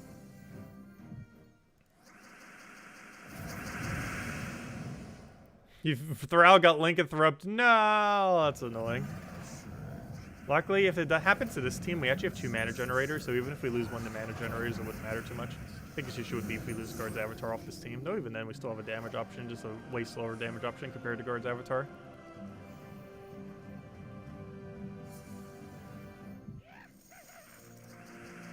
Okay, let's see, what do we want here? We'll take a mana over there, start getting that rolling. Already have Harpy Mage, be able to do that. Make sure the Valraven dies. Definitely got to get in every single Valraven we possibly can. Also, looks like we're going to be in a level. And hey, level 10 max chest. Nice. What do we get? What do we get? Ah, pure shards. Exactly what we want to see. Ideally, we want to see that in every single chest, is getting straight shards and nothing else. Oddly enough, even though that was a level 10 chest, it is theoretically possible to get more off of a lower chest. The main reason for this is the drops are a variable number of a lot of random numbers, and it is actually possible if you get a higher range of those numbers, even though you get less drops, it is possible to get a higher number. So for example, a tier 8 chest could still have almost like 200 or so shards in it if you get really lucky rolls on how many shards you get for every single one. Whereas something with 10 drops could still do something as low as like 160 if you get really unlucky with the rolls. I forget exactly what the drop table is, but the basic way that the loot table works is every single one of them drops 2 different loots. So every single, like if you have an 8, that will give you 16. If you have 10, that will give you 20 drops. And basically every single one that drops has like a different random variable of how much loot it'll end up giving. And it basically just determines what your total loot is. Unfortunately, we don't get to see what these drops actually are in-game, or, you know, the actual drop table. Or that's basically how it works. It was explained a while back when they ended up releasing it. Unfortunately, the drop table is not specifically in the game itself. It's one of those random drop tables in the game where, unfortunately, there is nothing within the game itself that references it. It would be kind of convenient if it did. Because, yeah, there's no way to really know. Especially if they change or anything. There's no way to know if they have updated it or changed or anything. Also, you better not get Lycanthropy. Oh, good, we still had Bless. That's one nice thing about having those extra potion effects. We do have Bless, so we don't have to deal with Lycanthropy, which is pretty nice. I believe we get that off of, what, tier 5? Where'd you get? Yes, tier 5. Oh, yeah, I guessed it correctly. But Potion of Blessing gives you Bless at the start of battle. And as long as your character doesn't act out of it, you will have Bless in order to negate out their effect. So that's pretty convenient and very useful. Hello, Soka. Welcome.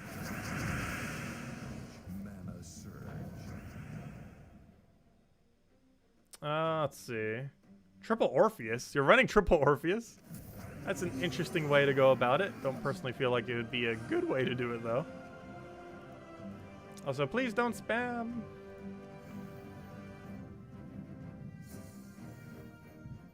Also, hello, the amazing Vidinur. Say hello. Let's see. If I could see your message after the wall of spam. Let's see.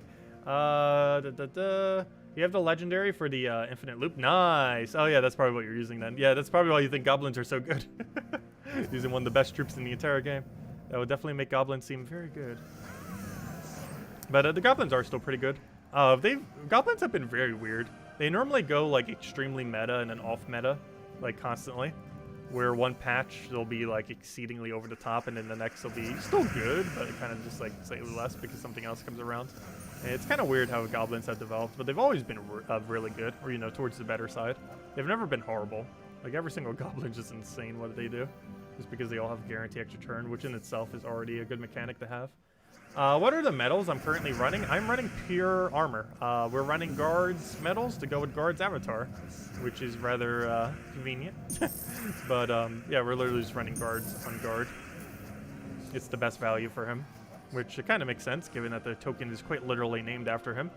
But yeah, we're just using 3 Guard tokens for 24 additional armor. 24 additional armor gives him 12 additional damage, as well as 24 armor for the whole team. Though obviously we're using it more so for the 12 damage to everything, which is 48 total damage, assuming the whole enemy team is alive. Which of course is rather high amount of damage.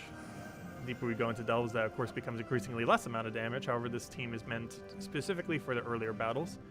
There's not really any point to bring it into the deeper ones. Also, overall, this might seem like a little bit of a weird layout for this faction, though I don't really mind it too much. It's a pretty fluid layout, even though it's not the cleanest, but it still ends up kind of connecting to each other rather conveniently. So overall, even though this layout isn't the best of any faction, it's not horrible. It seems to have a pretty similar pattern as to what you would do it with. And not having as many variables for that is pretty nice. Because you want to do it based on multiplier order, ideally. And the main reason for this is you get slightly more points for it to progress through all the objectives, especially if you're making a leaderboard. That's pretty important. However, some factions have like a really annoying order they have to do for it in order to optimally do it in the correct multiplier. However, this one isn't that bad. Seems to have almost the same pattern each time. For the higher levels, will you use a cursed troop with like Karandera in your team build? No, I'm just going to be using the Zugoff Iron Gut build, and it's just going to be Thrall. Actually, it's probably going to be Iron Gut, Thrall, Zugoff, and one other thing. Not sure what the other thing is yet. Maybe like hero running something or something. Maybe man accumulation. Figure out once we get there. But no, we're just going to be using Iron Gut Zugoff. Use Zugoff for all of our curse needs, so we could theoretically put a cursor on our team. Thrall will be enough man accumulation in itself, so we could put, do we have access to, what's his name? To, gosh, I can't remember his name now. But then again, we could just run normal Karandera. I was gonna say, we could run, Vashtagan. I'm not sure how many browns we'd really be taking. So I might just stick with Karandera, assuming we can use Karandera. Actually completely forget Karandera's colors. Pretty sure we can. Let me double check. Karandera, what color are you?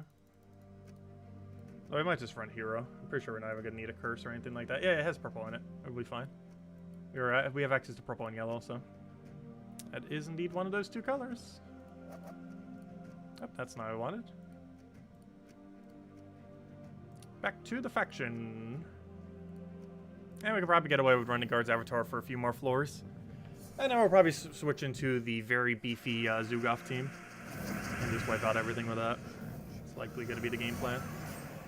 I also need to make sure I keep these teams. We still need to cover the video for the thing. I'll probably have that up either today or tomorrow. Either tomorrow morning or sometime later today. Likely tomorrow morning. Since anything that we need to go over now, we could just go over during the stream. If anyone still has any other questions or anything you want me to go over with it.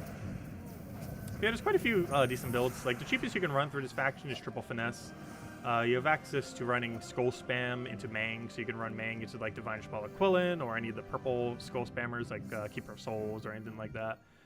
We have access to Thrall, so if you have any mana accumulation, just use Thrall. You also have access to Harpy Mage, so you can use that as a backup mana accumulator.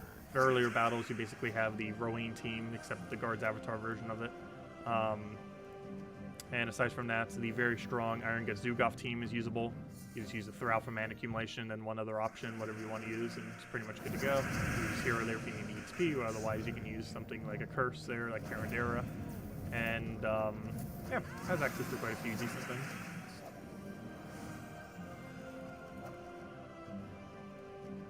It has access to the cheapest and most expensive build you could possibly do. The cheapest build you could do to finish this faction is Triple Finesse into a weapon. Ideally Nimbus Bow, though any weapon would work. And the most expensive you could do is Thrall, even though it's a common, but Thrall with Iron Gut, Thrall, Zugoff, Karandera would be the most expensive build you could do. And the cheapest is Triple Finesse into any hero weapon. Ideally Nimbus Bow, but any would work.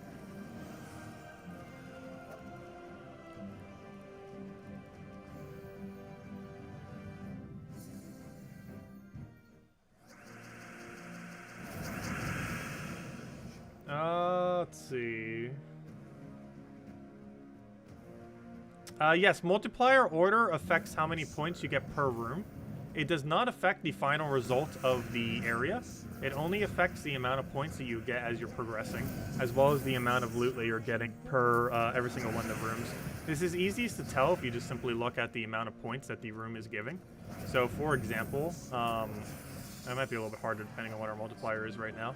However, you can see right here we got 960 points. 960 points is 400 multiplied by our thingy. So if we take 400 and multiply it by what our multiplier was, so if we take 400 and times it by 2.4, that would equal the number that we just had, which is 960.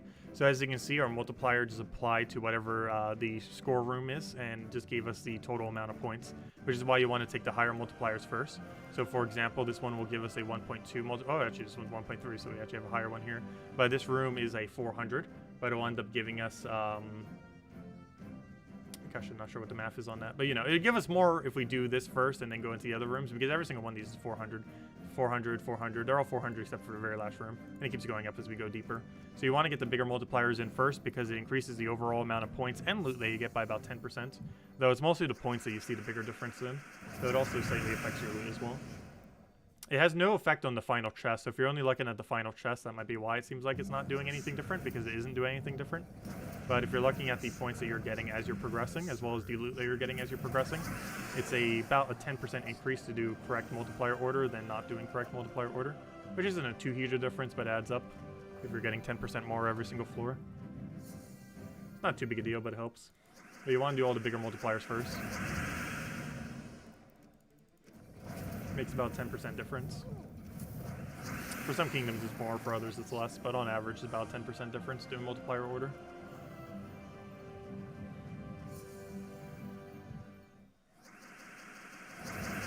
No, it has no effect on final chest. It only has effect on everything leading up to final chest. However, final chest is completely unaffected by order. As long as you do every single room, the final chest will be the exact same every time. It's only the rooms prior that are affected by the multiplier order.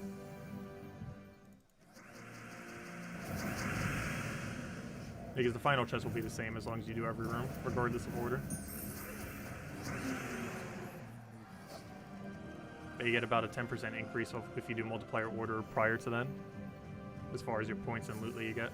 Also, ideally, one thing that does break multiplier order if you want to get slightly better loot is you generally want to take the treasure rooms last. Right here, I'm taking this one second to last. However, you do ideally want to take them last if you want to optimize your loot, because they give better rewards. So you want to have as much multiplier built up as possible before you take the treasure rooms if you want to maximize on them. Though I'm personally just doing multiplier order right now, so I'm kind of ignoring that fact.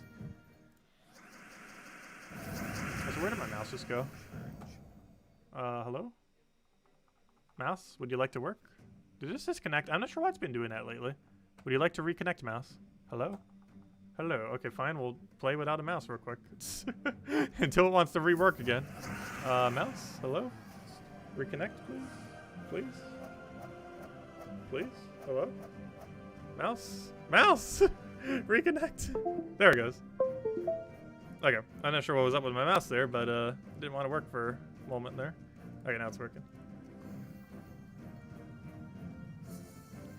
It does that sometimes, not sure why.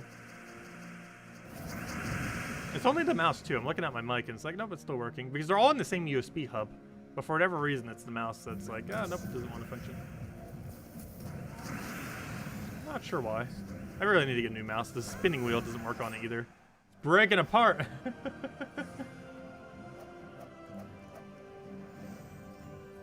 I didn't even see, what was the offer right now? Is it anything good? What's the flash offer? It's an Orb of Ascension. I'm not sure if that's not worth it, given that Nomapalooza is a thing now. And you basically get all the blue orbs you'll ever need forever from a Nomapalooza. August 13th is the next vault event for that. So I don't really feel like that one's as worth it. A lot of flash offers haven't seemed as worth it recently. It's not a horrible one, but compared to other ones that exist or have existed, not the greatest value. Especially how much easier it is to get orbs in the current state of the game, as of the most recent patch. You bought it 3 times over, nice. Like, it's not bad value. But they have done slightly better ones. Honestly, the offers I feel like that might be the best if you are going to spend a lot of money on them. Anything that gives an Anu token, a Nisha token, or a power orb while still giving you gems. Not the ones that give you a bunch of upgrading material instead, but the ones that specifically give you gems are actually not that bad. Like, not the ones that trigger whenever you get like a new legend or a new mythic. Those are still kind of meh as far as their value. But whenever they do like a Nisha or an Anu while giving you gems, or whenever they do a power orb while also giving you gems, those are still not too bad of value. Though I still feel like $50 is a bit too pricey for a power orb now that they sell them for like 20 bucks or 25 bucks during the season pass. They should definitely be dropped down to like 30 with a bunch of gems or something. I personally have never bought a single flash offer ever in this game though. The only thing we've been doing recently are the season passes, of course, which we do the bigger season pass for every single time. But that's mostly to make sure we get the content out a bit earlier, like being able to cover the mythic a week early and stuff like that. Which reminds me, I still need to cover those 3 troops from Monday. The ones we weren't able to get early that I still haven't covered a video on yet. We need to soon. Though we're gonna get the faction video up before we do that one at this point.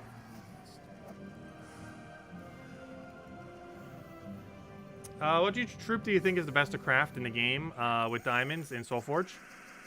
There's a couple of them that are pretty good. I would say the best one overall right now is Ironhawk, oddly enough. The main reason why Ironhawk is so insanely good is mostly because of the rate at which it can farm gnomes, which is very useful as of the Gnomapalooza. Even before then it was obviously useful, but even more so now. The main team that you can do with it too is actually relatively cheap to build. It is Greed, Dust Devil, Hero with anything. Or sorry, not hero with anything. It's wait, you would need 2 of them, right? I almost forgot what the oh yeah, it's Slayer hero class you needed for it. It was yeah, hero with anything. It's yeah, I was right the first time. I just forgot to mention Slayer hero class. But it's Greed, Dust Devil, hero with any weapon, but it has to be using Slayer hero class for the bleed, followed by Ironhawk. It is the quickest way in the entire game in order to kill gnomes. You would do this in a couple different kingdoms that have really low durability. These include areas like Blackhawk, Wild Plains, Cinder Mirage, all ones with really low durability. And basically it allows you to one-shot the Explore 1 difficulty, which ends up giving you a very quick win. You can end up winning in 10 seconds, counting loading screens, meaning you can win 6 times per minute. And is the quickest way to win in the entire game. This is very effective for getting hero XP. Not specifically the ones for upgrading the classes, but just for hero XP in general, the bigger number. And it's also the quickest way to kill gnomes in the entire game, which is exceedingly good for gnome events, which is very helpful because you'll end up needing those to get a bunch of loots, since those are the best time to be farming in the entire game, and they got buffed even more in the most recent patch. So Ironhawk's value is so ridiculously good for resource farming. There's not even really a need to get a fair Shra or anything anymore, which used to be gotten to get souls. But there's really not much of a point now that you can just do Gnomapaloozas and just farm crazy off of that whenever Vault events come around. Vault events come around once every 6 weeks. Next one's on August 13th for that weekend. And they are the best time to be farming in the entire game. Normally, prior to then, you'd mostly want to just be doing the daily cycles and just kind of doing dailies and maybe doing a bit more battles. However, when you really want to get the grind on is when the Vault events come around, because you could pretty much farm more resources during just the Vault event itself than all the time in between the Vault events, just because of how insane the loot is during the time, especially with the buffs they did recently to it. Hey, you worked for all that loot, I know, right? Do you think it is worth crafting a second Zugoff? Probably no. Probably no. Though that's pretty funny. Because how much easier it is to get the resources for it now. But no, there's really still no need to have a second Zugoff. Unless you just want to flex on people that you have 2 Zugoffs. There's no realistic reason to have 2 Zugoffs though. Hello Marcelo, welcome. Can you show what you're going to use for green Guild War offense? Sure, I can show my green Guild War team for today. Wait, isn't it Blue Day today? I specifically wore a blue shirt. Was it not Blue Day? I could have sworn it was Blue Day. Maybe it's Blue Day tomorrow and accidentally thought it was Blue Day today. I sometimes make that mistake. Like I look at what the next one is, and in doing so, it's like that's tomorrow's one and not today's one. Though it is different per platform, so it could just be a different platform. Only PC Mobile specifically has blue. Oh no, it is Blue Day today. But it must be a different platform. But yeah, as far as our green team, our green Guild War team is... I'm pretty sure it's something with Weaver. Can't remember. Yeah, it's a true damage Weaver team. Ogress for tankiness. Beatrix for cleanse and destroy everything with extra turns. Weaver for cleanup and backup summon, and Leprechaun for some mana. Yeah, it's just a Weaver team. It's a Weaver. Also, if there's any one mythic to pick up to be better at Guild Wars, it's definitely Arachnean Weaver. If you want to just spike up your win rate like crazy, Weaver has probably like the highest win rate of any mythic in the entire game for Guild Wars. If there were statistics for it in the game, I'm pretty sure it is like top 5 in the entire game. Probably even number 1. As far as just the sheer amount of win rate that any team with the mythic has. Just because its final trait is so ridiculously good. Being able to summon one of the best troops in the game just by getting a kill. It's really good. The triple damage the triple damage legend off the web spinner. Not to mention web spinner can loop a little bit. Not as good as like truffle or anything, but can still loop into itself a little bit. Is the Warband coins the only arena offer that's worth the gems? No, there's a few. If you ever have a pet offer, every single pet offer is worth it. If you ever see an Imperial, Imperial is worth it. Writs, to some people, are worth it. They're a little bit pricey. However, if you're really desperate for Imperials, it's basically double the cost of getting an Imperial offer. However, 1,000 gems for an Imperial is still kind of worth it. Like today, I got the Writs offer for no discount at all, and I still end up doing it. And getting a 10% discount on it would still be kind of convenient. But no, there's still a few that you would go for. The war coins are worth it. The pets are worth it if you need it for a kingdom upgrade. They will only appear if you need it for a kingdom upgrade. Otherwise, you can't find the pet offer. The war coin one is worth it. The Imperial is worth it. The Writs are worth it if you have a lot of gems. The key one is always worth it if you need event keys as well. The one that gives you 400, the one that costs 400 gem base value.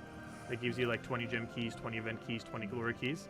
If you currently need event keys, it is worth it every single time you see it, even if it's full price. You don't ever see me getting it just because I have more event keys than I can ever know what to do with. I think we're at like 10,000 event keys. However, if you're at like less than 1,000 event keys, it is worth considering if you have the gems for it to always get that one offer. The 400 gem one that has 20, 20, 20 keys. Just because it always has positive value even at max cost. Even when it's 400, I believe it has a 460 value, if I'm not mistaken. As far as how much gem value it gives you. So it's actually always a positive value exchange to get that offer. And if you see it in Arena for 10% off, it's even more value. Okay, this might have to be the last time we run this team. I might go one deeper for it. I think it's only the final battle that's really having enough stats. So I did say it kind of falls off around 100. And that's basically exactly where we are, so I think we're going to switch back to the other team then. So let me go copy this just so we have it for the other video. All right, that reminds me, since I didn't record that other video yet, I need to start keeping 2 sets of teams. Oh, well, we'll paste it over top of this. 20 to 100 is what I want to rename it to. There we go. Okay, so that'll be our team that we run for that. Okay, next order of business. We need to go replace our team with something that's not that. So let's go bring out the Zugoff. Actually, do I even need magic at this point? I might as well go seasons. 20% to 2 seasons. Okay, so next team. Let's go build into a Zugoff Iron Gut, I guess. We'll go get our Iron Gut out. The almighty Iron Gut. The destroyer of delves. Iron Gut, destroyer of delves. Get a Thrall because mana. Get a Zugoff because win. And I guess we'll bring out a curse. Let's get like Karandera, I guess. Normal Karandera. 50% chance to curse when doing next turn. And banner should be double purple into... Actually, the banner we have set is actually already fine. See, this banner's getting a lot of use today. Actually, a +2 purple blue would be a little better. Does that exist? I don't think it exists. It does. Never mind. We'll go with that. The Lithia banner. +2 purple, +1 blue. -1 green. Alright, let's roll with that. Should be good to go. Ooh. And we already changed our banner accordingly. 20% mana start into 2 seasons. That's mostly just to give a higher devour rate. Though then again, never mind. We already have way more than enough devour rate. We're already at 100% chance the second we start. Yeah, this team gets to kill things very quickly, as you can see. And we're going to run this for the rest of the time. Oh yeah, some of the top people on leaderboard definitely eat and sleep Gems of War, that is for sure. Like the amount of time you'd have to play to have that score by this point. Like I'm pretty sure to have 3 million by now, you would have to have played for around 6 to 8 hours. And this faction has been out for 10 hours. And I'm pretty sure this is around 7-ish hours, give or take an hour or two. So that means there's only 4 hours where they weren't doing the faction so far.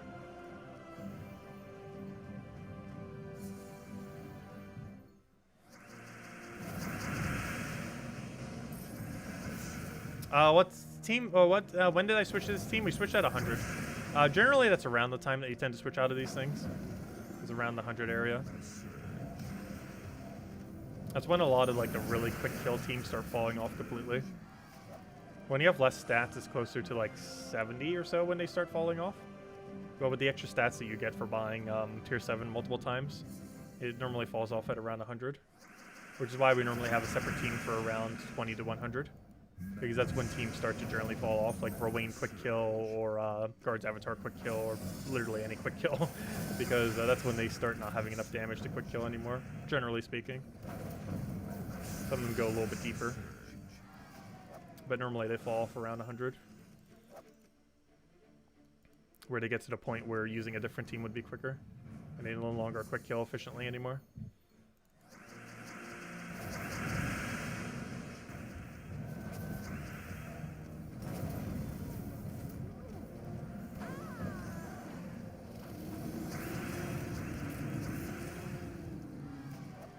Yeah, we're getting either level. You know what? We'll hand out the next redeem code when we get the level. That's what we'll do it on. We'll hand out the next redeem code when we get the level. We'll hand out the one after that once we get the final reward for the faction. And by the final reward of the faction, I mean the one for getting points, not the one for completely finishing it. The one that's related to the point system. When you get the orbs and the vault key and all that. This reward system. We'll hand out the big code once we hit that, and we'll hand out the next normal code when we hit a level. Which should be very soon, because our EXP bar is pretty much there.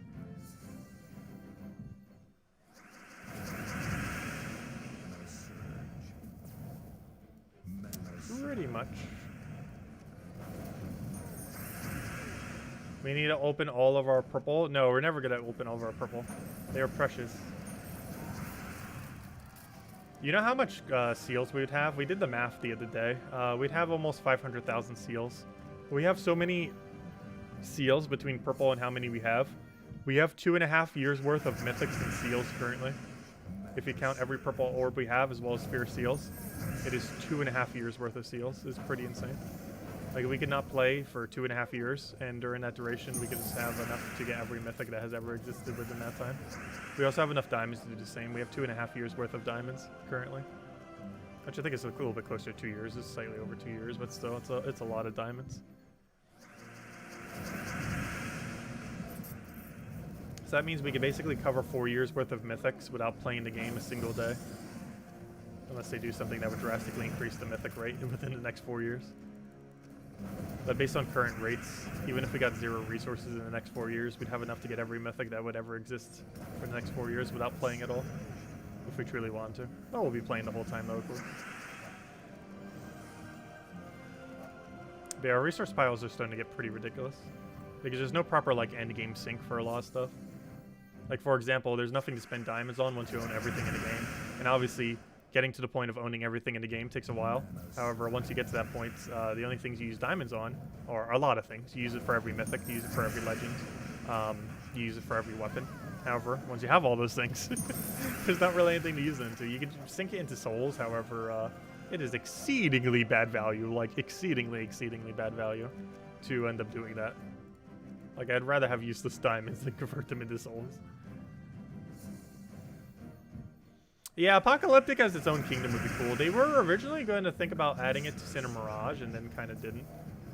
Like, there was at one point they were considering just adding it to Sinner Mirage due to how few troops Sinner Mirage has compared to other kingdoms. But they end up deciding not to. You never know, they still might end up doing it. I could have Iron Gut there to guarantee that we would have got a kill there with the other thing. However, I decided we'd just go for the Zugoff and risk the RNG. And we got lucky enough that landed. Also, unfortunately, doing skip method for this kingdom is a pretty long path. People were mentioning that earlier too, which is rather unfortunate. It's a skip method is when you just go from the first room straight to the final room. However, the pathing for doing so during this faction is a little bit longer than normal. It's not the longest it could possibly be though, so that's nice. But it's still somewhat long because you have to do 4 battles. But it's better than having to do 5. There are some that you do have to do 5 for in order to get it down. But overall, not too bad. 3 is optimal. 4 is okay. And 5 is definitely not advised. Like, I absolutely hate when they do 5-room factions. But 3 is ideally what we want to see because it makes it go quite substantially quicker when we start doing skip method. I normally start doing skip method around 200 because it's the point when it starts getting a little bit slower. However, the particular team that we're using right now doesn't really care if it gets longer. Like, the higher enemy stats don't affect this team nearly as much as quite a few other teams. And the main reason for this is Iron gets scales off of what we devour, which allows everything that we do basically to scale. And we're also hitting with instant kills, so it doesn't really matter too much if we don't end up, or if we do end up going to the higher rarities with this. Just because, yeah, it kind of deals with it pretty effectively. Eric just keeps getting more and more damage. If anything, it's almost more beneficial for them to have higher stats because we also have higher attack to go with it. Oh yeah, I gained a level. Let me go do the code. You are correct. I kind of just went through that menu without even paying attention, but yes, we need to go hand out the next redeem code. Then we'll hand out another one, next one when we hit all rewards, which should be pretty soon. Because once we start hitting skip method, that's going to start spiking up like crazy. Or likely start doing the skips at 200, which we're getting to. But anyways, I just say I'd hand out a code then, so let me go hand out the code. And then the next one will be the big code for when we hit all the basic rewards. Code time to the code section. Put that in there, put that in there, click paste, put that there. Get you guys the link. And here you guys go. Here is the redeem code. Use it on gemsofwar.com underneath the game code section. Your invite code can be found in your settings menu. Whatever your game says right over here is what you put in for your invite code. Redeem code's right over there in chat. So copy paste the random numbers and letters starting with DC. And it gives the same reward as always. 2 treasure maps, 1 gem key, 200 souls, and 2,500 gold. Somewhere's in all this mess. There it is. And there's the reward for the redeem code. Definitely feel free to leave a like on the stream. Helps out a lot and is greatly appreciated. And only usable on PC mobile version of the game. Do be mindful of that. And there you guys go. A little bit extra loot. And we'll hand out the one that has gems in it next. We'll do that once we hit all rewards, which should be relatively soon. Doesn't seem like it's going to be soon since there's still ways to go, though. The deeper we go, the more points we get per room. So even though it seems like we're a little far away, we're actually not that far away. Because the deeper we go, the more increased points we keep getting. So even though we're going to be killing them off at pretty much the same speed, it's technically going to keep going increasingly quicker in point accumulation. Since the deeper we go gives more points. I have no problem for the code, everyone. Enjoy. And we'll have one more to stream for the bigger code. Very soon. Or whenever we end up hitting that objective. Let's see. We'll just go for now. Fortunately, pretty bad starting board. Might just have to wait out Thrall. Worst comes to worst, we'll just have to wait 3 turns in order for Thrall to reach full mana, which isn't too bad. It's not as good as Harpy Mage having full mana on second, but once it gets going, it pretty much just perpetually has full mana forever, so once we get it going, it just always has full mana for the entire team, and we never need to worry about any mana on any troop on our team. Yeah, unfortunately, console versions cannot claim the codes. Nothing we can do about that, unfortunately. There's just policy on the console versions that prevent them from doing so. Particularly the PlayStation version, I believe, is the main one that's kind of preventing them from putting it onto console versions. Because I don't think Switch really has much of a thing against it. And Xbox, I don't think has much against it either. But I know PlayStation has some really weird policies for a lot of their stuff. At least on the developer end.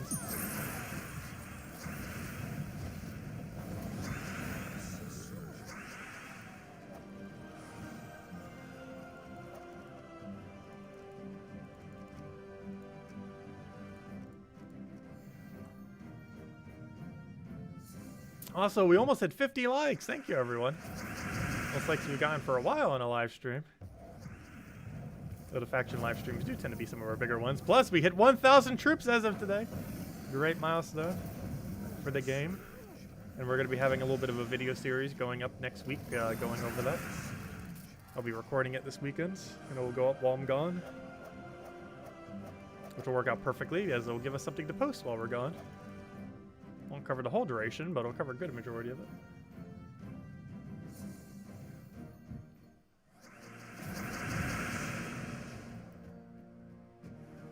Oh, I don't have a good cascade here. I was going to have to waste my turn. Then waste our turn again. And we can start playing.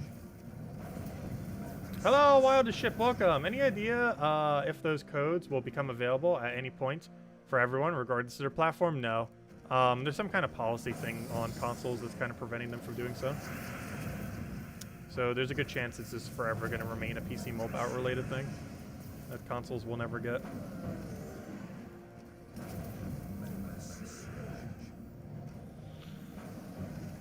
Which is unfortunate.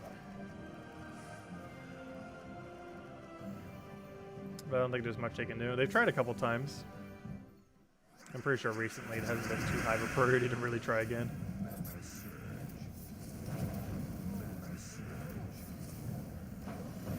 Even when redeem codes come out for their other game of Puzzle Quest 3, I'm pretty sure it's still going to remain PC mobile only. Even when they do it for that game.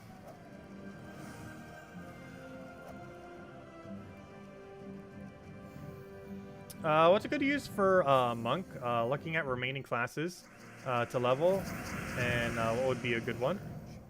What's a good use for Monk? Monk hero class is used mostly in extra turn spam teams. It's particularly good if you have Rope Dart. Pretty much the main premise of any team you use with Monk is you want to extra turn spam so that you can end up getting your hero to keep doing its ability. Keep in mind, extra turn specifically from an ability does not end up giving you mana. However, extra turn from board control does. So basically what you want to do is keep constantly gaining extra turns from board control. The reason you specifically want to use Rope Dart is just because it can end up passing its ability and just going straight into another ability. So you can just kind of keep looping it with other stuff. The extra turn itself doesn't give it its mana, but you use it for the synergy of it just being able to spam. But basically, since you get 3 mana every single time that any extra turn occurs, you just spam extra turns to keep getting its mana up over and over and over again, and just kind of play around it that way. That's the main gimmick of Monk. It is particularly good for defend teams as well because it allows the AI to always fill mana into your hero. Because as long as they're taking extra turns, it doesn't matter if they're taking the incorrect color or what they're really doing. You'll automatically be able to get mana into your hero, which is rather convenient. Because it allows you to kind of control the AI to make it get your hero weapon off more often. So whenever you're using a really important weapon on your defend team, you can end up setting to Monk hero class and will allow the AI to use it a bit more often than it would otherwise. Just because it's going to keep having full mana more often than if you weren't using Monk hero class.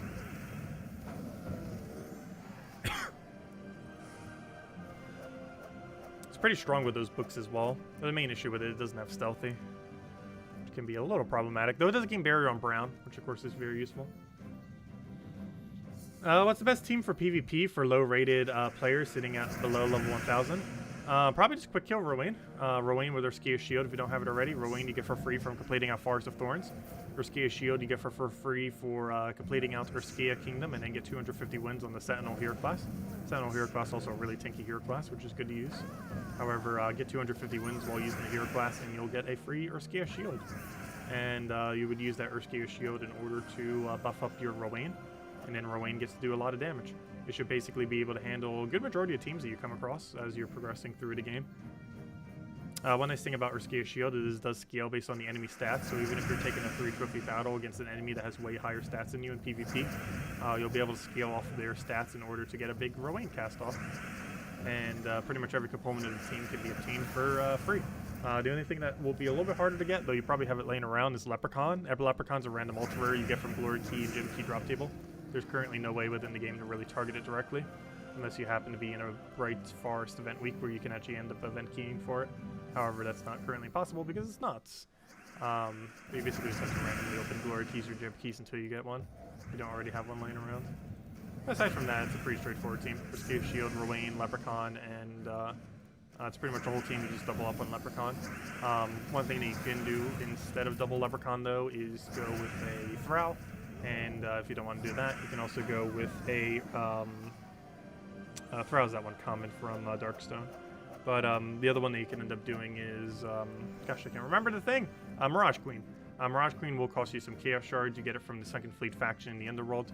And once you get it fully traded, it gives half mana start to all elementals, which allows you to have 6 mana start on Rowan, which allows you to get started really quickly. You can do it with a +2 blue, +1 green, -1 yellow banner. This is the banner from... Gosh, I can't remember its name. Not Second Fleet. What's it called? It's from... Not Tidecaller Hero Class. The one that's from... Merlantis. Merlantis, you end up getting a +2 blue, +1 green, -1 yellow banner. This is the best banner for a Wayne team because it gets +2 green between Leprechaun plus the banner, as well as +2 blue. So between the half mana star for Mirage Queen, if you get a 4 times or a 5 times green, it will end up, or sorry, 4 times or 5 times blue or green, it will end up getting you full mana, which is pretty convenient, which allows it to win very quickly. It's one of the most common quick kill teams in the game. And it allows you to progress through the game in pretty much every other piece of content there is. It's a really nice team to build up. And most things for it are really convenient and consistent to get. But oddly enough, the Leprechaun being the hardest thing to get, which is kind of weird. Even that's like the lowest rarity thing on the team. It's the hardest one to actually get. Just because of how it drops.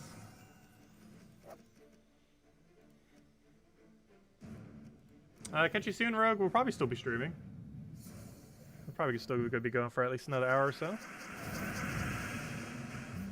Goal is to reach probably around 300 or so as far as faction level. And around 200 something is when we'll be handing out the code. Because I believe around 230, 240 is where it ends up gaining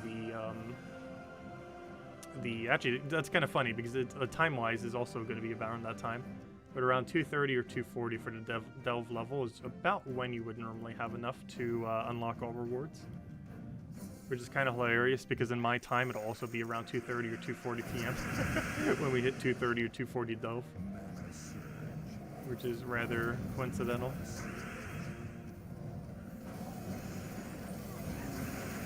Luckily the Valraven did not escape. Definitely don't want those things escaping. It can actually cost you about 200 more gems every time a Valraven escapes if you're buying a lower amount of gems for the event. So definitely want to be very careful with those Valravens not escaping, as they can add up to quite a bit of extra costs if you're trying to go a bit cheaper on the event. Though if one escape doesn't really matter too much. We still ideally don't want it happening, of course.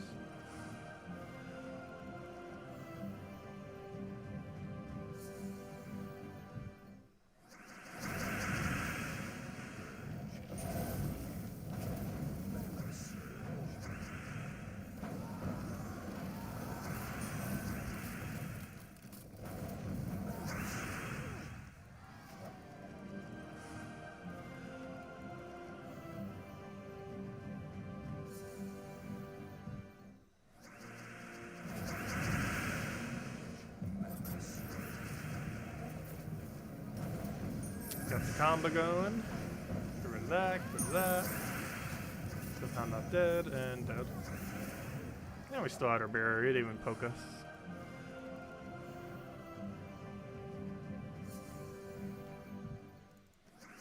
I know, that's the only thing I hate about starting Explosion. You can have already a good starting board and then it ruins it. It can happen.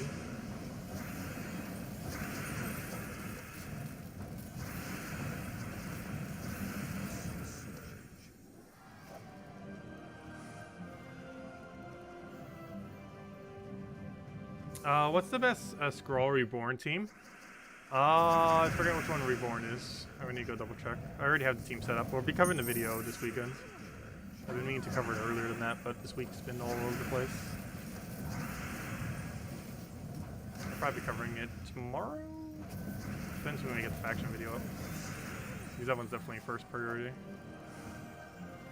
Well, I'll definitely be up this weekend, before the end of the event thingy. Let me double check. Let's see, which one was the Reborn one? Can't remember which one is which. Also, I don't have them named currently. Lord of Slaughter, or Scroll Reborn, Lord of Slaughter, Archdiva, Angry Mob. That's an extremely expensive team, though. The main reason for this is it's used like a Lord of Slaughter, so it has really good synergy with Lord of Slaughter. They both basically do the same thing. Converts 5 yellow into, and then convert all yellow to Doomskull. And this creates 6 brown and then converts all brown to Doomskull. They both have the same mechanic, basically, which synergizes really well together. They do have the same mechanic, different color. Archdiva is mostly just to give us stats and to give full mana. And Angry Mob is basically Thrall, but a different color.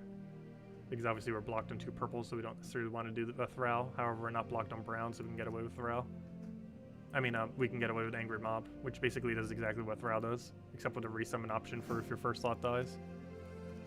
But that's the strongest one I've been able to find so far. Though it's a bit pricey since it uses 3 mythics. Those Scroll Reborns are really easy to obtain mythic. It's actually the easiest to obtain mythic in the entire game now, which is kind of funny. There's no mythic easier to get than Scroll Reborn now, because all it requires is 8 big orange orbs, which is pretty much 1 Volt event weekend at this point. But how many you can end up getting now.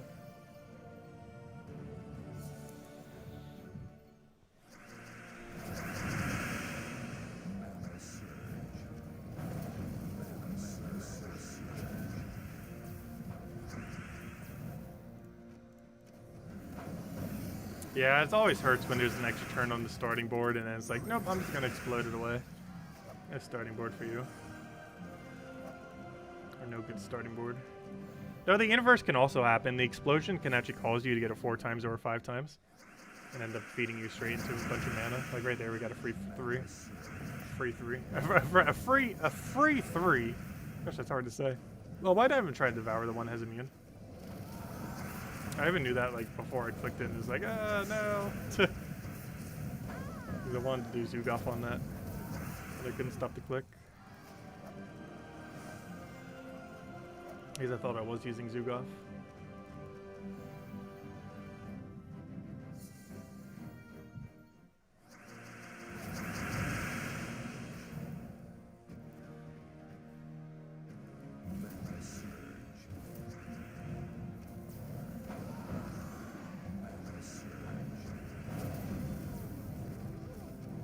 Yeah, Hero with Entangle on it can be pretty good for surviving in Delves.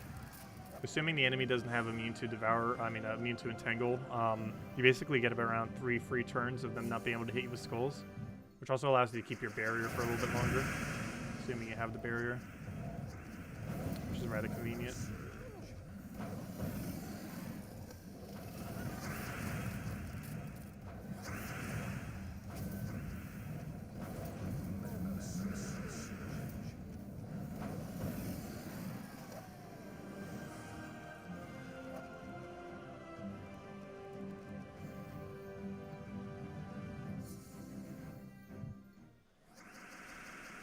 Let's see what we need here. We'll take the purple, grab our destroy. If will ever let me. Get our Devour down there. Get our Zugoff, and good to go. Get our mana, get more mana, get Iron, get down. And he's dead.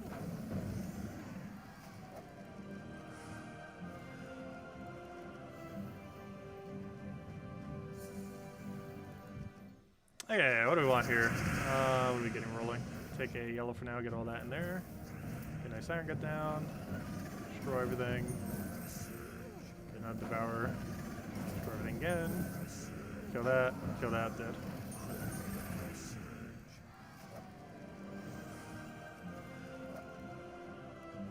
Oh, that's not the one I want. That purple is, oh gosh, that hits height so well. Look at how purple this area is, and then there's like a tier 4 right there. How many times have I missed that this stream? I feel like I might have a couple times. That blends in so well. The purple right next to that purple border thing. Camouflages so well. Maybe that's how they're hiding all their loot now. They're trying to camouflage it. That definitely threw me off for a second there. Okay, we got a free kill off this guy. Great to see.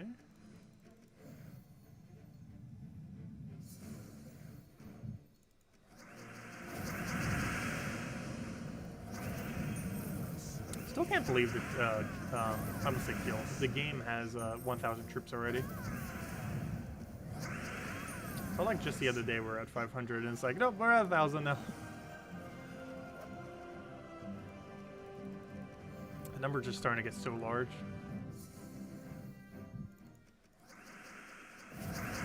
Only like 20% of that number is even usable though. but the number's still getting ridiculously large.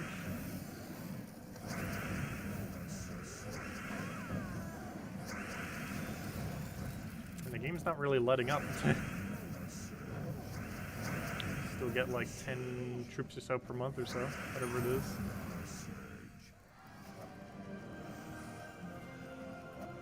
These new factions bring in 4 every week, brings in at least 1. Some weeks bring in 2 or 3. And of course the campaign brings in a few every single time, at least 2 at minimum.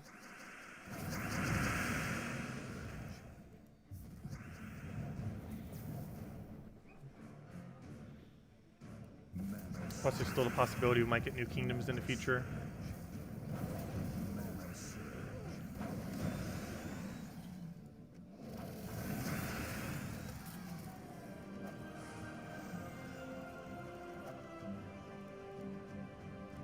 How close we get into that reward.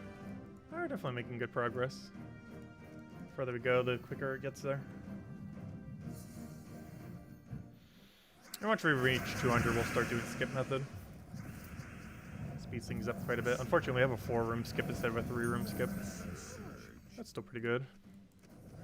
Kill the Glaceon. Glaceon, the only other troop with a double convert into Doomskull. The other one being the end of season mythic, of course, that we ended up getting this week or last week, depending on when you got it. If you're playing free to play, you can get it the next Mugrim Woods event or whenever it comes in Soulforge. It could be a couple months, several months, could even be next year if we get really unlucky. But it will be back around. It's not a must-have though. Oh no, I didn't get enough mana from the other thing. That's not good. Luckily now we do.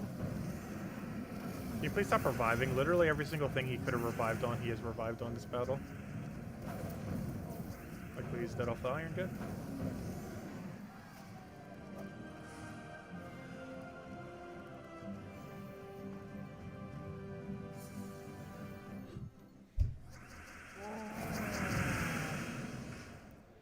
Guess I feel like I need naps. I had a really weird sleep schedule last night.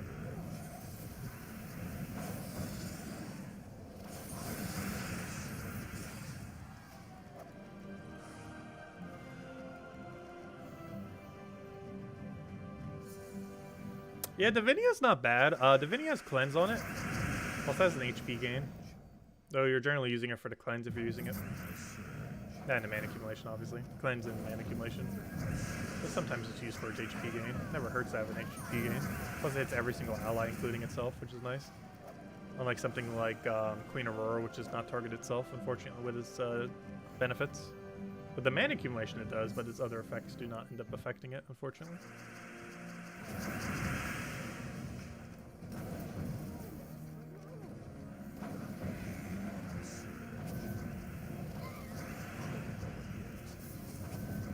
Gosh, Iron's good. It's almost gonna die soon. It gets to be getting poked so much. I think it's gonna be fine. We do have the extra 25% reduction as well for potions, plus the barrier at start. So he's pretty tanky.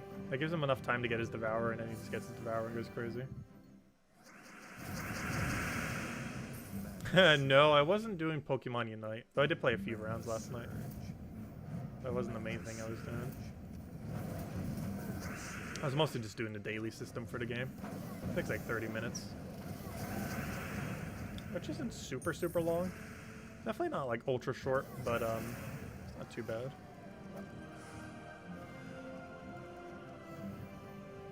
It can be done as little as 3 battles. Well, one of them has to be a ranked battle. So in total that's 20 minutes plus loading screens. If you get it done in the lowest amount of battles possible.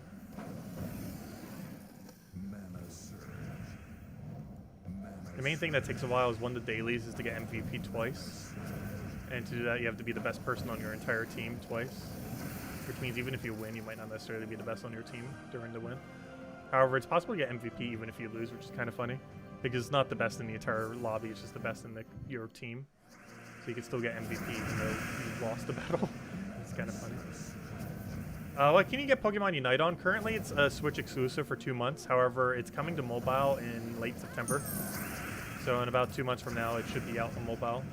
I believe like the 3rd week of September it's coming out on mobile. on Android and iOS. But it has a 2-month exclusivity for Switch. They probably wanted to do it so they could get some more Switch sales in. Because there's some amount of people that bought a Switch just to play Pokemon Unite. I already know a couple people that did.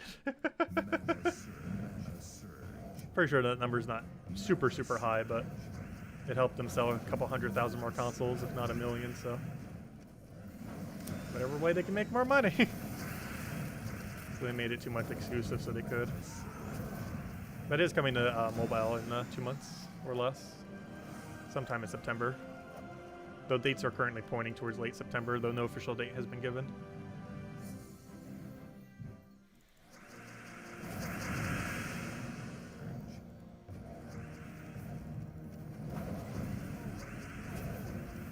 But you know, behind the scenes, they definitely cut some kind of deal with the Pokemon company. Like, hey, you gotta do it exclusive to us for at least some amount of time if you're gonna release on mobile. So we can get more Switch sales in.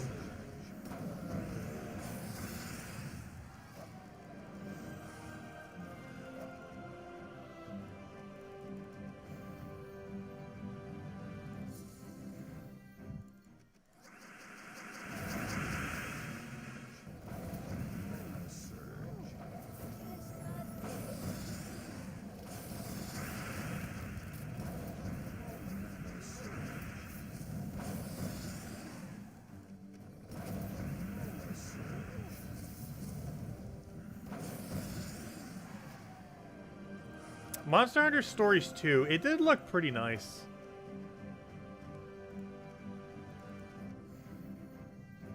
I never got into the Monster Hunter series yet, though I saw the presentation during E3, and it did seem like a game I'd probably get into. My biggest concern is it would just have so much content that it would just be too much to really get into overall. But, I don't know, the playstyle and everything of the game definitely seems like it's something I would like. Not sure if we will be getting around to it, though.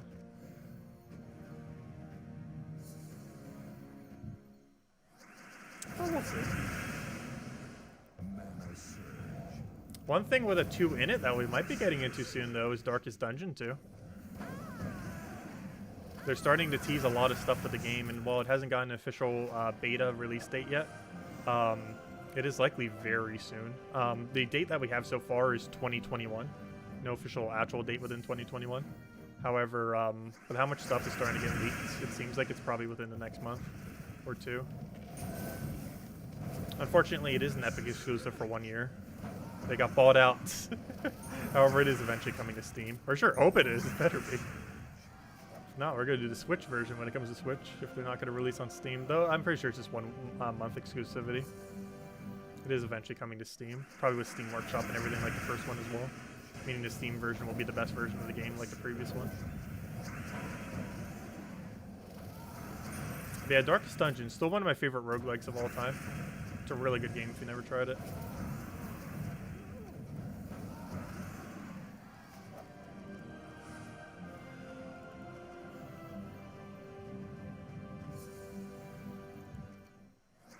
It's a little bit annoying that they're releasing as an early access thing, though. I feel like so many games these days release as early access. I didn't actually ever play the Darkest Dungeon early access. I waited until the game fully launched. However, Darkest Dungeon 2 we will be starting the second the early access launches.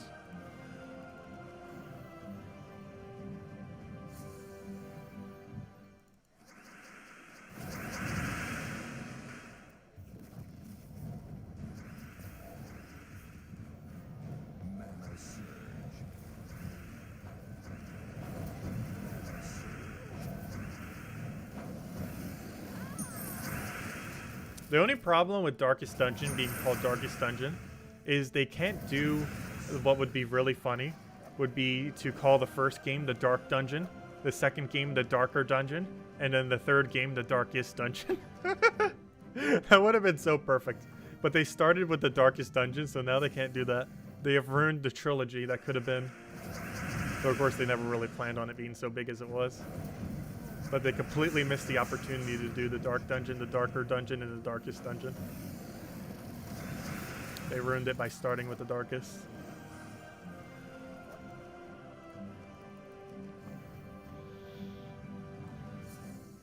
Now they gotta do it with numbers instead. Like a normal game. Let's see, I'll take that down.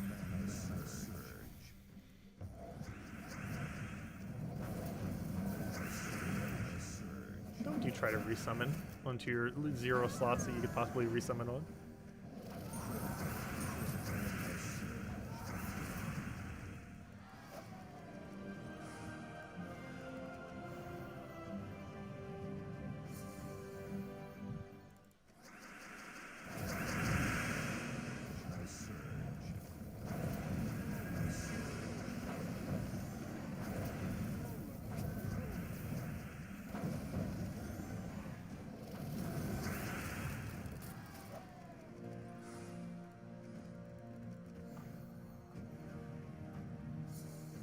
So we'll have the final and big redeem code soon. We'll get the biggest reward, which should be pretty soon, because once we start doing skip method, our amount of points will start to skyrocket. We'll be doing that once we hit about 200. Because that's around the point where buying to tier 7 5 times ends up being able to do it by Tuesday, tomorrow night. Oh, excuse me. So we'll clear through this one, we'll clear through the next one, and then we'll probably start doing skips. Should have enough sigils by then to start doing it. If not, throwing 200 more gems at it isn't going to hurt us. Pretty sure we have enough. If anything else, it makes pure faction a bit easier, which is convenient, of course. Mount Crusher, Divinia, Hiking Iron, get Zugoff. Yeah, that would work perfectly fine.